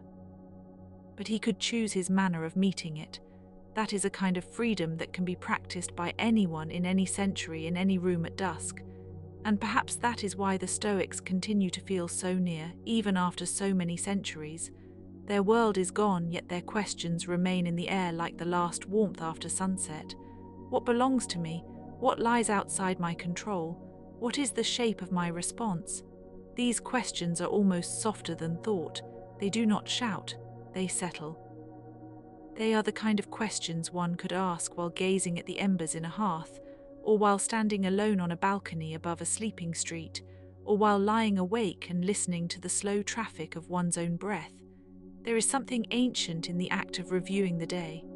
Long before philosophers wrote their reminders to themselves, people looked back over what had happened in the hours before dark. A herdsman might count the animals. A sailor might remember the cloud line. A temple attendant might recall whether the ritual vessels had been arranged properly. A mother might think of a child's fever and whether it had eased. A scribe might look at the fresh marks of ink and consider whether the line had been straight. Evening has always invited memory, not as punishment but as inventory. What came in? What left? What was lost? What was repaired? What needs no further touching? In some old Roman homes, the night may have been accompanied by tiny household altars. The Lares and Penates, those protective spirits of home and store, received modest attention through prayer, gesture, and light. There was a tenderness in this domestic religion, a recognition that even empires depend on kitchens and thresholds, on the invisible dignity of the household. One can imagine in a quieter house a person pausing before a small shrine, perhaps with a lamp held carefully in the hand, perhaps with a little oil or incense, perhaps with a thought for ancestors whose names were no longer spoken every day. The ancients were surrounded by the dead in a way modern life often hides. The dead were not entirely absent. They were recalled in memory, in objects, in funerary inscriptions, in family stories, in the quiet persistence of custom. The Romans built for survival and for memory. Their roads remain in places like lines drawn across time. Their aqueducts still speak of practical genius, carrying water the way a thought carries calm from one place to another. Their tombstones preserve names that would otherwise vanish. Some are grand and precise. Others are heartbreakingly simple: a beloved daughter, a faithful husband, a child taken too soon, a freed person who rose into a new life, a soldier far from home. The inscriptions are often very short, but they open inward like doors. They remind us that the ancient world was not made only of marble and power. It was made of attachment, of grief, of ordinary affection that sought some way not to disappear. Marcus Aurelius, who wrote as if reminding himself not to be carried away, stood in that long stream of human effort. His meditations are not polished speeches to the crowd. They feel instead like notes written in the margin of a difficult life. There is a quiet intimacy in that. One might imagine the emperor composing such thoughts after a day of judgment, after a report from the frontiers, after receiving petitions, after hearing that another friend was ill, after enduring a headache, after watching the sky darken over a camp or a palace courtyard. The mind, when under pressure, often returns to essentials. It asks what can be endured. It asks what can be relinquished. It asks what remains when ambition is stripped away and only character is left. This is perhaps one of the gentlest lessons in the whole Stoic tradition, the recognition that the self is not the same as the role. Marcus Aurelius was emperor, but he was also a son, a husband, a father, a student of letters, a man who knew fatigue, a man who knew disease, a man who knew the weight of other people's expectations. The titles were large, but the person beneath them still had to live hour by hour. That is true of every human being even now. We are often named by what we do, yet night returns us to what we are when the day's names grow quiet. In bed, the office, the rank, the performance, the usefulness, the outward measure of success all loosen their grip. One becomes simply a breathing creature in a room, trying to find rest. The ancient world knew that night could be both dangerous and healing. Darkness concealed paths and also let the tired body recover. In myth, night was not just a lack of light, but a presence with its own weight. Nyx, the old Greek personification of night, was imagined as powerful, ancient, and deep, mother of sleep, death, dreams, and countless subtle forces. The myths are beautiful because they treat night as something alive and full of meaning. The Romans, practical and legal and administrative as they were, still inherited this older sense that darkness is not merely the end of the day, but an entry into another mode of being. In the evening, the world changes character. The mind notices what daylight conceals. Sounds travel differently. Distances feel longer. Even familiar rooms seem to hold a little more mystery. And mystery in the old world was never far away. It lived in the workings of temples, in the reading of entrails, in the flight of birds, in the appearance of comets, in the strange recovery of a fever, in the sudden silence after a storm. To modern eyes, some of these things may seem remote or strange. Yet they reveal an important truth about the ancients. They lived close to uncertainty. They had no illusion that life could be fully mastered.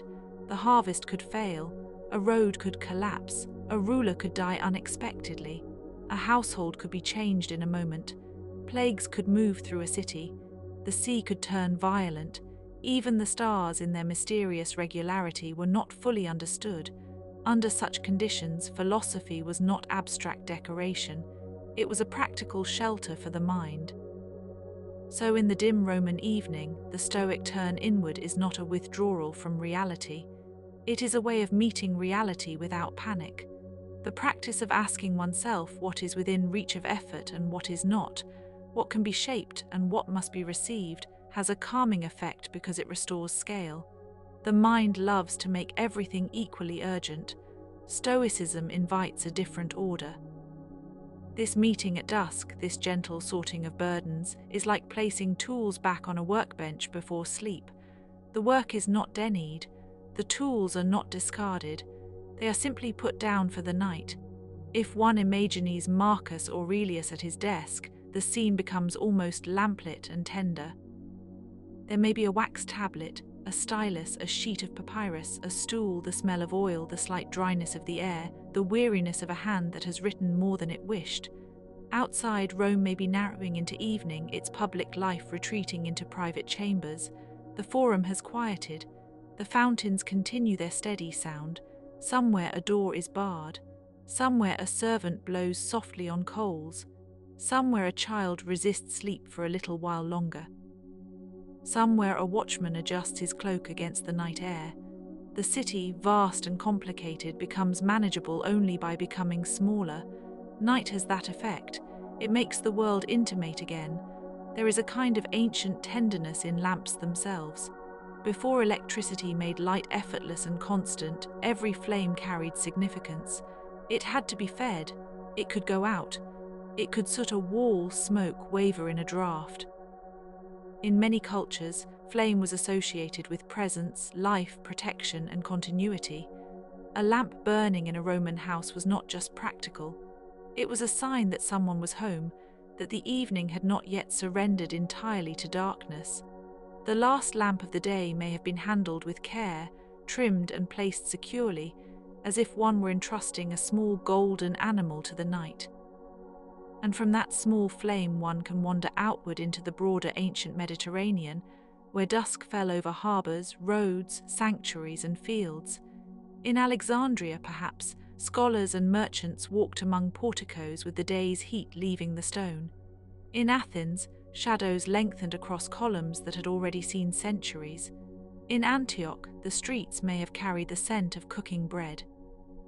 In Ephesus, in Carthage, in Corinth, in countless lesser-known towns whose names survive only in fragments, people turned homeward with baskets, letters, tools, and fatigue.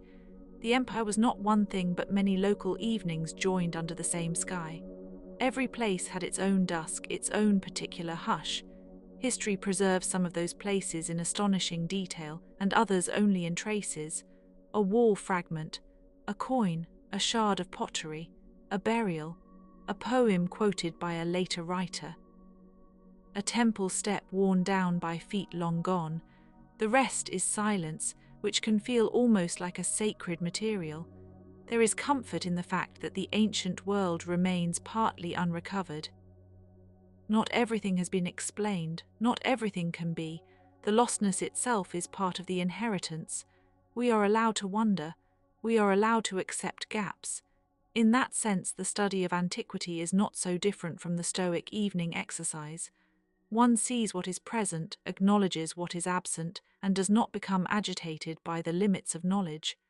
The emperor, if he was indeed writing late, might have looked at his own life in that way. Not as a complete narrative, but as a series of present duties. The frontier needed attention. The councils required judgment. Illness, both personal and public, moved through the land. Family life carried its own pain and tenderness. Children came and went too quickly in that era. Very few households escaped bereavement. The ancient writer knew, as we know, that attachment makes the world brighter and also more vulnerable. To love is to consent to loss in advance, though no one says this at the wedding or the cradle. Yet philosophy can help us bear that vulnerability by teaching us not to confuse fragility with failure. A fragile thing can still be worthy. A mortal life can still be good. That is one reason the meditations feel so human. They do not pretend that hardship is accidental to existence. They begin from the opposite. Difficulty is assumed. Change is assumed. Impermanence is assumed. From there, calm becomes possible. Not the calm of ignorance, but the calm of seeing clearly and remaining steady anyway, in a strange way that is closer to sleep than denial ever is. Sleep does not require us to solve the world. It asks us to stop trying for a while. It invites trust. It is a surrender in which the body recognizes what the mind cannot control. As evening deepens in this imagined Rome, the household may take on softer textures. Cloth is folded. A cup is set near the basin. A child's sandals are nudged into place by a door. A robe is laid out for tomorrow. Water is poured out or saved, depending on custom and need. The day's residue is handled in practical little gestures.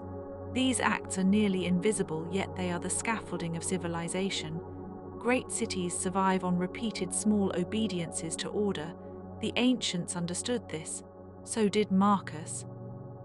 The same discipline that guides an army or an empire also appears in how one keeps a house, how one trims a flame, how one counts the hours, how one retires from labor before exhaustion turns to irritability. There is also something beautiful in the fact that so much of ancient life was governed by rhythm rather than speed. The sun rose and set, meals arrived at intervals, work had its measure, festivals marked the calendar. Agriculture followed the seasons, and even city life remained tethered to older cycles of the sky and land. One might say that the ancients lived closer to time as a circle, or at least as a wave, than as a machine. This does not mean life was easy. It was often brutally hard, but it was patterned. Dusk was expected. Night was expected. Sleep was part of the architecture of survival, not a guilty interruption of productivity. That knowledge alone can soothe the modern mind, which so often treats rest as an inconvenience. And yet, even in antiquity, people could be restless. They worried over dreams. They feared omens. They wondered about the dead. They experienced insomnia, grief, feverish thought, and lonely waking hours just as we do.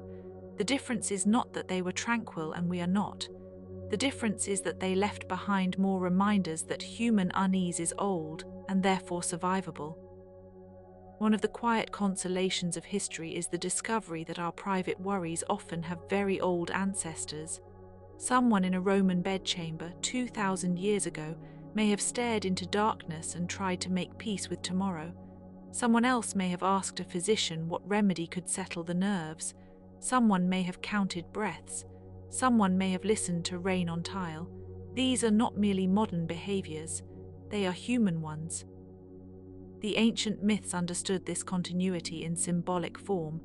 Sleep in Greek poetry is often a sibling to death, not because they are identical, but because they share an aura of surrender and transition.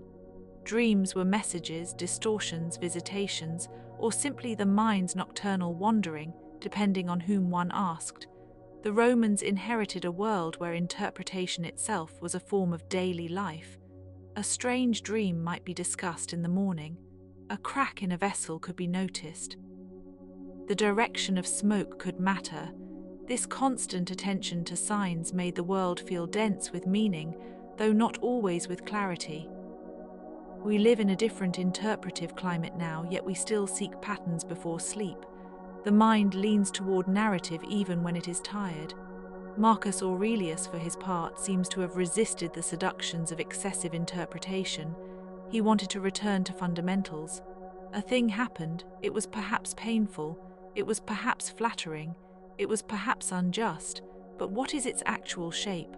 What judgment did I add? What story did I tell myself? What remains after the story loosens? This is a very quiet kind of courage. It asks for less drama than the soul sometimes prefers. Many minds enjoy embellishment even in suffering. The Stoic evening mind says, let the event be what it is. Let the imagination stop decorating it. Let the day become simpler by becoming true. There is a deep sleepiness in truth when it is accepted without argument. Not because truth is boring, but because it ceases to consume attention with resistance. The body knows this better than the intellect does. A tense muscle relaxes when not forced, the jaw releases, the brow softens, the shoulders settle, the breath lengthens. The old Roman evening, imagined slowly, can become a guide to this bodily wisdom. There is no need to solve the empire. There is no need to replay every conversation.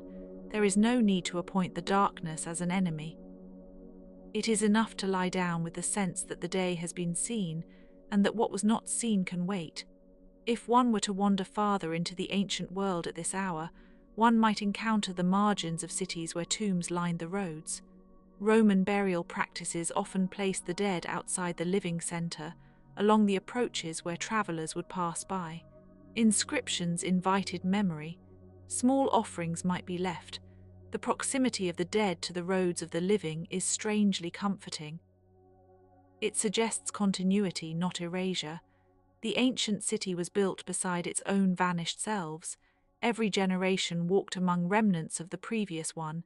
There is a hush in that fact. The living were never entirely alone. Even now, the old stones seem to remember footsteps. Some of those footsteps belonged to philosophers before Marcus. Epictetus, once enslaved, taught the discipline of inward freedom. Seneca, serving at the center of imperial power, wrote with clarity about death and virtue, knowing the instability of court life. Much earlier in Greece, Socrates had turned attention toward the examined life, while the poets had already explored the boundary between the human and the divine. The Stoic tradition did not emerge from nowhere. It was built from older efforts to understand how a person might live well in a world that refuses perfect order. In that sense, Marcus Aurelius was not inventing serenity. He was inheriting it, revising it, and trying to make it useful to a difficult century. And centuries later, we still listen because the need remains. Perhaps all philosophy is ultimately an art of evening, a way of bringing the day to a close without bitterness. Some philosophies do this by arguing, some by delighting, some by doubting, some by praying, some by retreating, some by asking for courage. Stoicism does it by insisting on sobriety of attention. It says the world need not be embellished to be worth meeting. It says that the soul can be trained to meet loss without collapse. It says that the mind is not the weather, though it may reflect the weather. It says that inner calm is a form of stewardship, not a luxury. That idea becomes especially gentle at night. The room around you may already be dim now in imagination. The shapes are less precise. The bed is more present than the furniture. The body becomes aware of itself in a quiet, floating way, as if it were a small vessel passing into a harbour. The ancient Romans knew harbours well. They knew the relief of arrival, the caution of tides, the possibility of delay. A ship is not commanded to rest, it simply comes in when it can. So too the mind, so too the evening, so too the breath.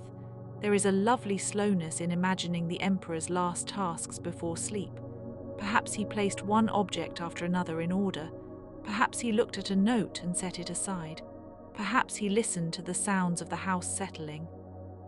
Perhaps he thought of a line he had read from a tragedian or a principle he wished not to forget. Perhaps he felt the weight of the day lift by increments, not in a single dramatic exhale but in many small releases. That is often how real rest arrives, not as a thunderclap but as a series of lessening tensions. A shoulder lowers, a thought loosens, a concern no longer finds fresh fuel. The room grows more persuasive than the problem. Ancient Rome itself, in the full sweep of its history, was built on such accumulations of ordinary acts, layer upon layer of labor, habit, law, repair, and adaptation. The city was an archive of human persistence. It rose from humble beginnings, became a republic, became an empire, and in the process absorbed influences from Etruscan ritual, Greek art, Egyptian wonder, Near Eastern religion, and countless local traditions. Its gods multiplied and blended. Its streets widened and narrowed, its citizens changed, its language changed, its walls changed. Yet at dusk, perhaps the same elemental scene repeated across generations. Someone closing the shutters, someone drawing water, someone whispering a final request to a household spirit, someone lying down and waiting for sleep. This continuity across difference is one of the quiet marvels of history. The names change, the power structures change, the buildings change. But the human evening remains recognizable. Even in the ruins, one can sense the old rhythm. Perhaps that is why ruins can feel restful rather than sad. They are not only reminders of loss, they are reminders that life persists through transformation. A column broken by time still casts a shadow. A mosaic found under soil still catches light. A library burned long ago still influences thought through what survived. The ancient world is not gone in the way the mind first fears. It lingers in fragments, in language, in law, in architecture, in habits, in the shape of a question asked at bedtime. And if one listens very softly, even now there seems to be that question again. What is mine to carry? What can be set down? What is passing through me and not staying? The answer does not need to be forceful. It can be almost whispered. Some things are for action, some are for acceptance, some are for mourning, some are for patience, some are for tomorrow. And tonight, perhaps the most generous thing is to admit that the day has already been enough.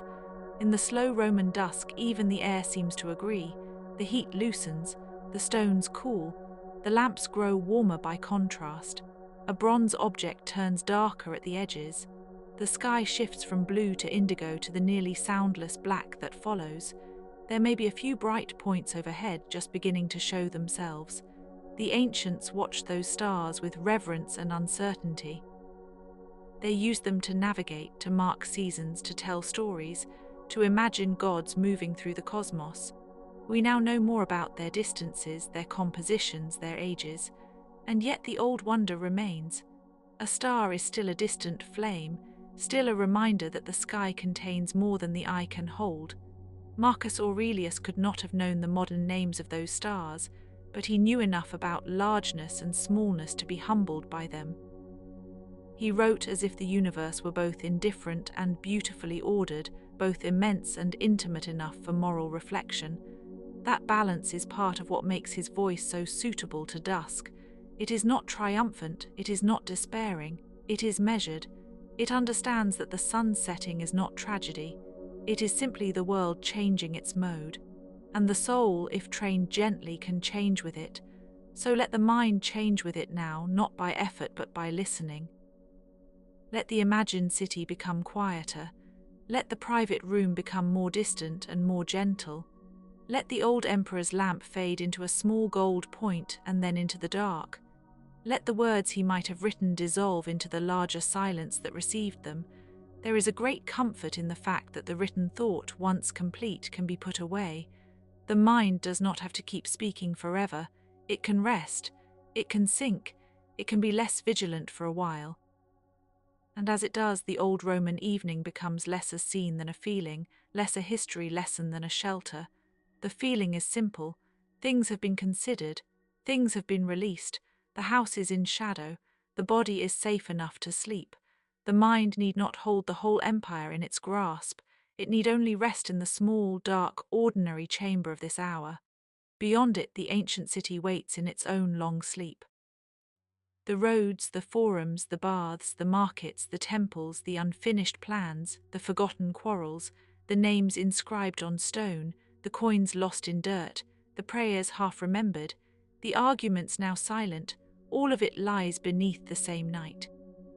The empire, the philosopher, the servant, the soldier, the child, the widow, the artisan, the scholar, the physician, the baker, the gardener, all are gathered by evening into a single tenderness.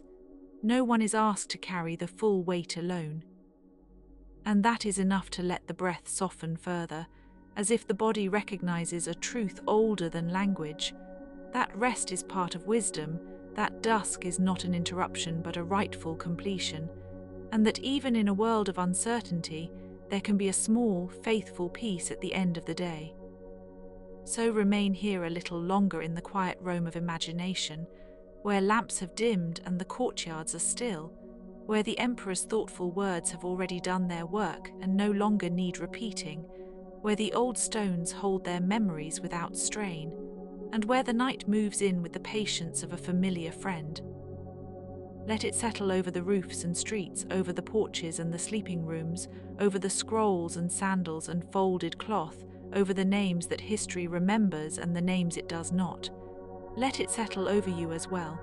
And when the darkness is complete, let it be complete without concern. The ancient world is safe in its distance. The questions are safe in their place. The mind may rest from answering.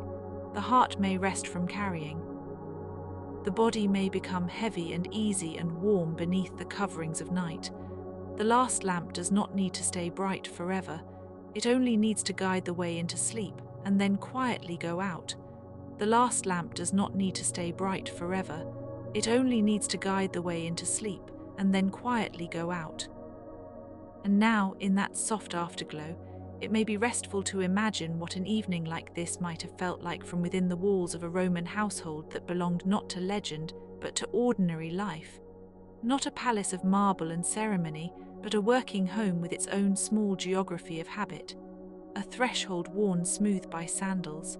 A corridor where oil lamps waited in shallow niches. A household shrine where a few figures stood in silence, the household gods watching over the day as it ended. The Romans called them the Lares and the Penates, names that still seem to carry a little dust and warmth with them, as though they have been sitting in the corner of memory for centuries. In such a house, evening did not arrive all at once. It gathered slowly. First there would be the slackening of sound in the street, the lessening of carts and calls. Then the shift in light through the open courtyard, when the angle of the sun made the columns longer and the fountain, if there was one, look deeper and more still. A slave might sweep the floor one final time. A servant might carry away a cup with the dregs of wine left at dinner. Someone would fold a tunic. Someone else would close a shutter. The household would begin, almost without speaking, to move toward the protection of the night. Marcus Aurelius, though he ruled the empire, still belonged to this shared human pattern. He lived among rituals that were at once practical and symbolic. A lamp was lit not only because darkness had come, but because light itself had become a small act of order. A meal was ended not only because hunger had been quieted, but because finishing was a moral condition too. The Romans, for all their force and spectacle, understood these quiet thresholds. They built arches and roads, but they also lived by entrances, departures, and endings. Their world was full of crossings. It is easy to imagine the emperor at dusk as one more figure among them, standing perhaps in a room with a darkening window, listening to the last movement of the day. The city outside would still be alive in places. A baker might be tending an oven somewhere in the neighborhood. A watchman might be making his rounds. In larger houses, dinner could still be underway, with lamps arranged along a table and guests speaking in low voices. Yet within the room where Marcus sat or lay or wrote, the mood would have been different. It would have turned inward. That inwardness is one of the oldest comforts known to civilization. Long before books, there were evenings. Long before philosophy was written down, people looked at the fading light and felt the mind become reflective. There is something especially gentle in the idea that Marcus Aurelius, often remembered as an emperor of stern discipline, spent so much of his private life in recollection. He was a man surrounded by power, yet he kept returning to the simplest questions. What is within my control? What is transient? What is just? What is fitting to a rational being? These are not dramatic questions. They do not shout. They sit quietly by the lamp. They wait while the world grows dim. They are the kinds of questions one can hold without waking fully, as if the soul were learning how to breathe more slowly. The old Stoic tradition, which he inherited and refined, had an almost architectural beauty. It was built upon structure, upon the idea that the human mind can be trained like a garden wall can be repaired, or a road can be kept level, or a ship can be made ready for weather. The Stoics were not interested in making life easy. They were interested in making life coherent. They wanted a person to stand in the midst of change without becoming broken by it. That kind of steadiness is especially soothing at night, when the day's confusions are no longer being acted upon and can instead be observed from a distance. And still, this steadiness was never cold. One reason Marcus Aurelius continues to feel so alive is that his thought contains tenderness hidden inside discipline. He could be severe with himself, but he was not cruel.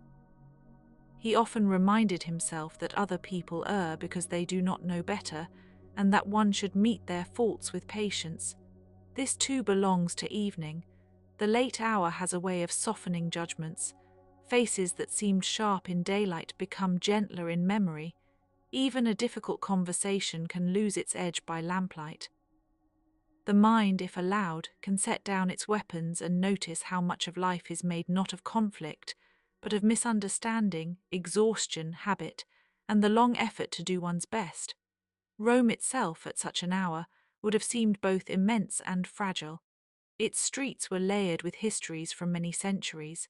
Beneath the paving stones lay older levels of settlement, older walls, older lives. The city had absorbed Etruscan traces, Greek influences, local Italian traditions, foreign gods, foreign customs, and the practical intelligence of generations of builders and administrators. It was not a single thing, but a palimpsest, one civilization written over another, and another, and another. That is true of almost every ancient place that survives in fragments. We think of a city as a fixed identity, but history makes it a tide mark. Rome was never merely Rome. It was always becoming Rome, and that becoming continued even as emperors believed they were preserving it.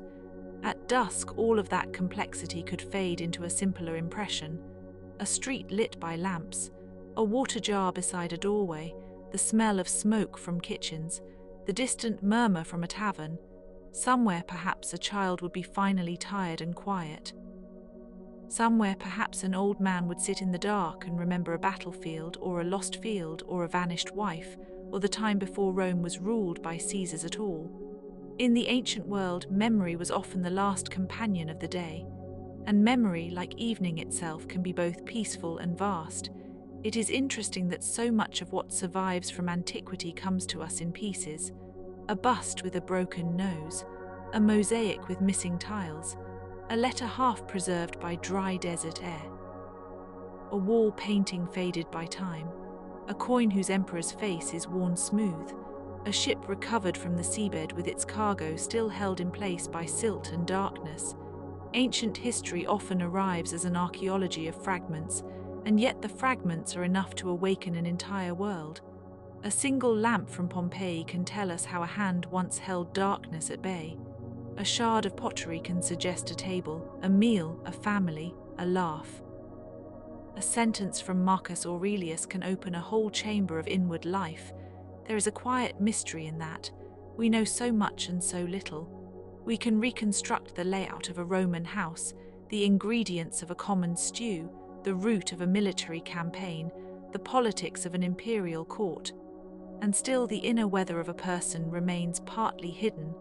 What did Marcus feel at the end of a long day when the burdens of empire pressed on him? Not merely the public burdens of war and administration, but the private ones: grief, fatigue, doubt, the difficulty of trusting anyone completely, the knowledge that a ruler lives inside a web of obligations that never fully loosens. He wrote as though he had learned that the self is not improved by illusion. It is improved by truthfulness, by accepting the world as it is, by consenting to the ordinary fact of change. That acceptance is not passive. It is a kind of strength that does not need to announce itself. It resembles the way old stone endures weather, or the way roots hold a tree in place without being seen. In sleep, too, there is a consent. One does not conquer the night. One surrenders to it carefully. The body lowers its guard because it has learned that the hours of darkness can be trusted. Night becomes not an enemy, but a natural partner to rest. Marcus Aurelius might have appreciated that as a philosophical image. The soul becomes lighter when it stops resisting the course of the world. And what was the course of the world in his time? It was vast beyond any one life. The Roman Empire had roads extending in all directions, carrying soldiers, grain, letters, taxes, gossip, marble, bronze, spices, and ideas. Along those roads moved merchants from Syria, administrators from North Africa, veterans settling into provincial towns, messengers crossing mountain passes, pilgrims, artisans, healers, and slaves with stories never recorded. Rome was a center, but it was also a collector of faraway things. In its markets one could find pepper from India, glass from the eastern Mediterranean, olive oil from Spain, amber from the north, and the echo of languages from places most Romans would never see. Yet at dusk the world narrowed again. The emperor's thoughts might touch the edges of the empire, but the night insisted on the immediate room. A candle, a blanket, a tablet of notes, the quiet breathing of someone in an adjoining chamber. This narrowing is part of what makes evening so restorative. The mind does not have to carry the whole web of civilization at once. It may set down the provinces, the armies, the tax records, the petitions, the rumors, the legal disputes, and simply notice the small local presence of the hour. There is also a kind of humility in the Roman evening that modern life sometimes forgets. They did not have electric brightness to postpone darkness indefinitely. Night was truly night. Firelight mattered. Moonlight mattered. The rhythm of public and private life followed the sun more closely. This meant that dusk was not an abstract concept, but an active change in the texture of existence. The last errands were finished. The streets altered their character. Household animals settled. Doors were barred. The sky became the main ceiling. When the stars appeared, they were not hidden by city glow. They could be noticed with ease, and perhaps with a particular ancient intimacy. People knew the major constellations as guides, as myths, as markers of season and place. The heavens were both practical and sacred, never entirely separated. Perhaps Marcus, in one of those countless evenings, looked upward and saw the same kind of sky that had watched over shepherds, kings, philosophers, and prisoners long before him. The sky over Rome was not the same as the sky over Mesopotamia or Egypt or Greece, and yet in a larger sense it was. Humanity has always lived beneath the same drifting canopy, naming it differently, mapping it differently, weaving stories through it. The Egyptians linked stars to divine order and the afterlife. The Babylonians studied them with astonishing patience. The Greeks filled the constellations with myth. Sailors used them to travel. Farmers used them to plant. Poets used them to measure longing. And the Stoics perhaps used them to remember proportion. There is comfort in proportion. A candle beside the immensity of the heavens becomes a lesson in scale. An emperor, too, beside the sky becomes only one human being among many. That thought might seem humbling in a severe sense, but in Marcus Aurelius it becomes relieving. To be small is not to be insignificant. It is to belong to a larger order, to participate in something that does not depend on one's own performance. The trees do not resent their size. The sea does not complain of its limits. A human being can take part in the same generous realism if he is willing. The ancients often understood the world through rhythm. The rhythm of seasons, of festivals, of harvest and fallow, of birth and death, of rise and decline. Even the great empires in their history were perceived this way. Earlier civilizations had flourished and then receded. The names of kings became inscriptions, then legends, then broken syllables.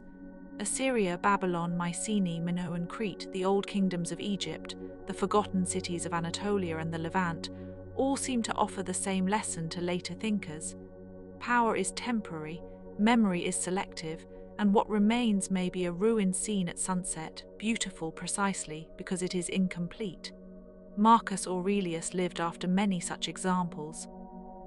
He knew that Rome itself would not escape time forever.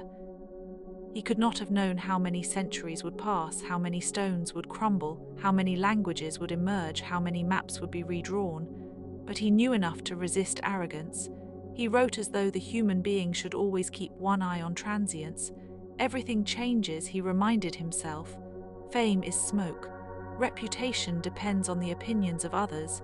Even the body is alone from nature. To sleep, then, is perhaps to practice a little of this relinquishment, to loosen the grip, to let the loaned body return briefly to its quiet state. And the quiet state was valued in many ancient traditions. In the world of Greece, the household god Hestia represented the hearth, the settled center, the still flame around which domestic life revolved.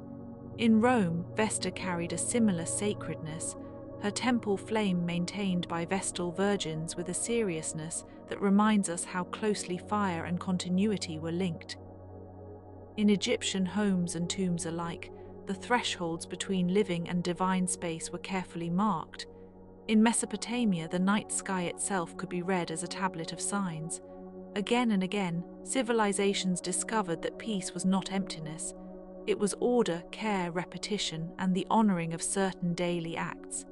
Evening rituals, then, were never merely about preparing for sleep. They were a small reenactment of civilization's deepest impulse, to make a habitable world.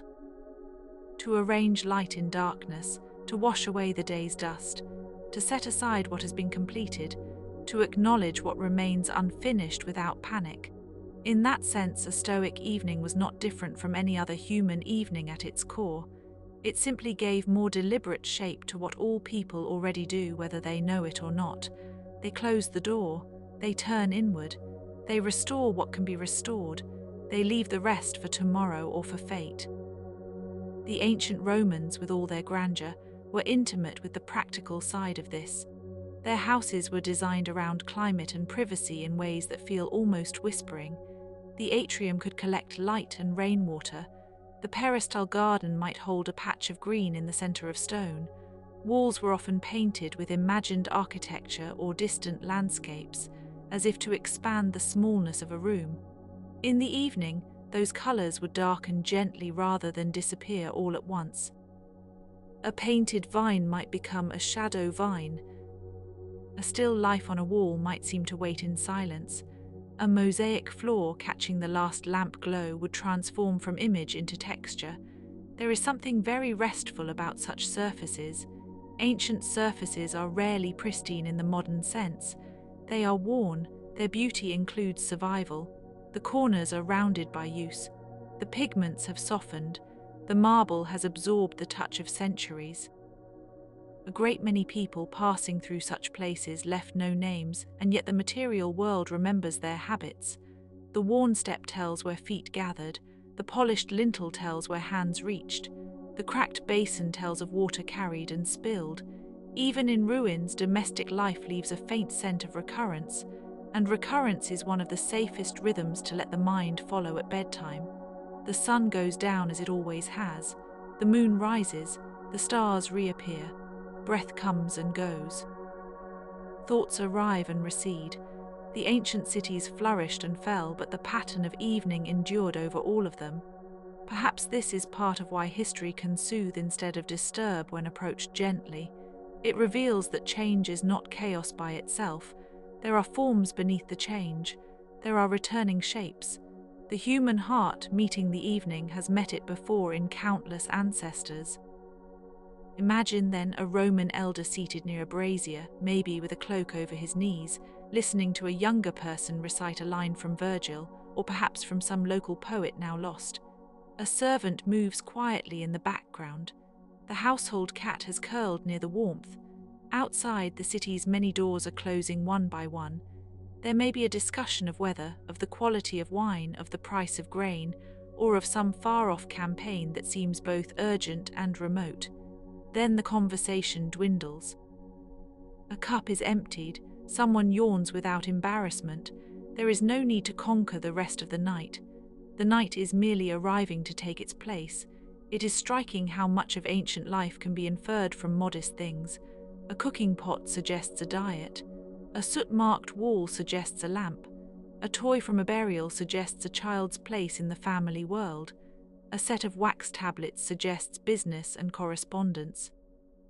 A pair of sandals recovered from a riverbank or a desert outpost suggests travel and labor. These small objects do not shout their importance. They simply persist. They are the ancestors of the things around us now. The cup by the bed, the blanket, the dim light, the object one reaches for in half-sleep. Civilizations differ, but the comfort of having one's tools close by at dusk is nearly universal. In Marcus Aurelius's own case, the closest tool may have been thought itself. He treated thinking almost as a form of grooming the soul, a way of clearing out what was excessive.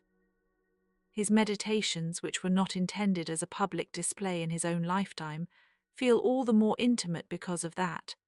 They are not polished speeches. They are reminders, self-corrections, quick returns to principle. One can imagine the emperor writing in the small hours or at the edge of evening, not to impress anyone but to steady his own mind.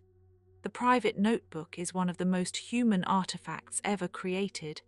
It tells us that even rulers need instructions for living. Perhaps especially rulers. There is a beautiful ordinariness in that. The emperor is not spared from doubt. The philosopher is not exempt from fatigue. The wise person still needs to remember what is right. If that is true, then ordinary people are not failing when they too need reminders. They are simply human. There is some relief in allowing the title of wisdom to remain modest. It does not have to shine. It can sit quietly on a table beside the lamp. It can look like patience, restraint, or the willingness to let an argument fade instead of feeding it into the night. The evening air in Rome, especially in the warmer months, might have carried scents from many sources. Oil, wine, olives, wet stone after a little water was poured in the courtyard, smoke from charcoal, herbs crushed in the kitchen, perhaps the faint mineral smell of the Tiber nearby, or the odors of crowded urban life that ancient writers sometimes described with frankness. Cities have always had their own atmospheres. They are not only visual places but olfactory and auditory ones. The mind revisiting them through history often notices this. We think of the Forum in white marble, but it was also the place of mingled smells, footsteps, and echoes. The grandeur was lived through the body. That is one reason ancient history feels so satisfying when it is approached slowly. It resists the illusion that the past was made only of famous events. Most of it was made of repetition. Water carried, meals prepared, clothes mended, tools sharpened, children soothed, legal disputes delayed, sleep entered, morning resumed. The great names, including Marcus Aurelius, stand on top of this broad and quiet ground. Their lives were special, but they were not separate from the human pattern. Their evenings, too, had to become evenings. And there may be a gentle lesson in imagining an emperor's night not as a scene of grandeur, but of ordinary release. The authority that governed provinces could not govern dreams. The law that organized the world outside could not fully dictate the inner weather of a sleeping mind. In sleep, the empire recedes, titles loosen, even memory becomes softer and less exact. This is true for everyone. The deepest rest comes when rank and responsibility no longer have to be held in the muscles. The body remembers older laws: warmth, rhythm, stillness, trust. If one listens long enough, the ancient world becomes less remote. A clay tablet from Ur, a carved relief from Assyria, a painted cup from a Greek island, a Roman bronze lamp, a physician's instrument, a child's amulet, a fragment of papyrus with a list of expenses, all begin to feel not like museum objects but like voices that have simply lowered themselves. They are not gone entirely. They are waiting in their material patience. History, in this sense, is not a single ending. It is a room in which many things are sleeping at once. Marcus Aurelius belongs in that room as one of the quieter presences. He is known to many as a philosopher-emperor, but that label can obscure his most restful quality, which is sincerity. He did not write as a man performing serenity. He wrote as a man trying repeatedly to return to it. He knew how easily the mind can be taken over by irritation, ambition, fear, and self-pity. He also knew that one can begin again. That possibility is among the kindest in all philosophy. Even at the end of a weary day, the soul may be recommitted to gentleness. The Stoics often spoke of living in accord with nature. At first this sounds grand, but at night it becomes simple. Nature says that days end, bodies tire, thoughts subside, seasons rotate. Nothing remains bright forever. This is not a threat. It is the structure within which rest becomes possible. To resist all change would be exhausting. To align oneself with it can be peaceful. The sea does not argue with the moon. The forest does not object to winter. A person, too, may find rest by ceasing to object to the ordinary passing of things. Sometimes, in the imagination, one can place Marcus Aurelius not in the center of empire, but at its edge, perhaps in a campaign tent under cold sky along the northern frontier, perhaps in a spare chamber in the palace, perhaps beside a travel lamp while a horse waits outside. The same mind would be there, trying to gather itself. The same habits of reflection would accompany him, the same private effort to remain upright within a shifting world. It is moving to think that a man who could summon legions also needed, and perhaps preferred, the company of his own careful thoughts at dusk. And now the dusk has deepened further. The imagined Roman room is nearly dark. The last copper of daylight has left the walls. A lamp has been turned low. Perhaps the flame makes a small trembling oval on the ceiling. Perhaps the floor, once patterned with color, has dissolved into shadow. The household has settled. The street has settled.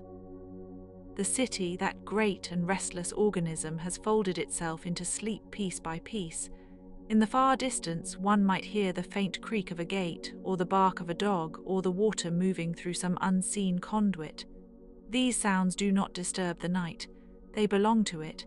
They are its soft punctuation. The old emperor's thoughts, too, can rest now. The unfinished notes, the reminders, the disciplines, the reminders of mortality, the reminders of duty, the reminders of kindness, all can be placed gently aside. It is enough that they were thought. It is enough that they were written. The night does not ask for perfection. It asks only for assent. And so the imagination may wander one last time through the quiet architecture of ancient Rome, past a courtyard where a laurel bush breathes in darkness, past a shelf of scrolls whose titles are barely visible, past a basin reflecting a bit of sky, past a doorway with a small painted warning against thieves, past a sleeping dog, past a child's slippers, past a bronze key hanging from a hook. These details are humble, and that is why they are enduring.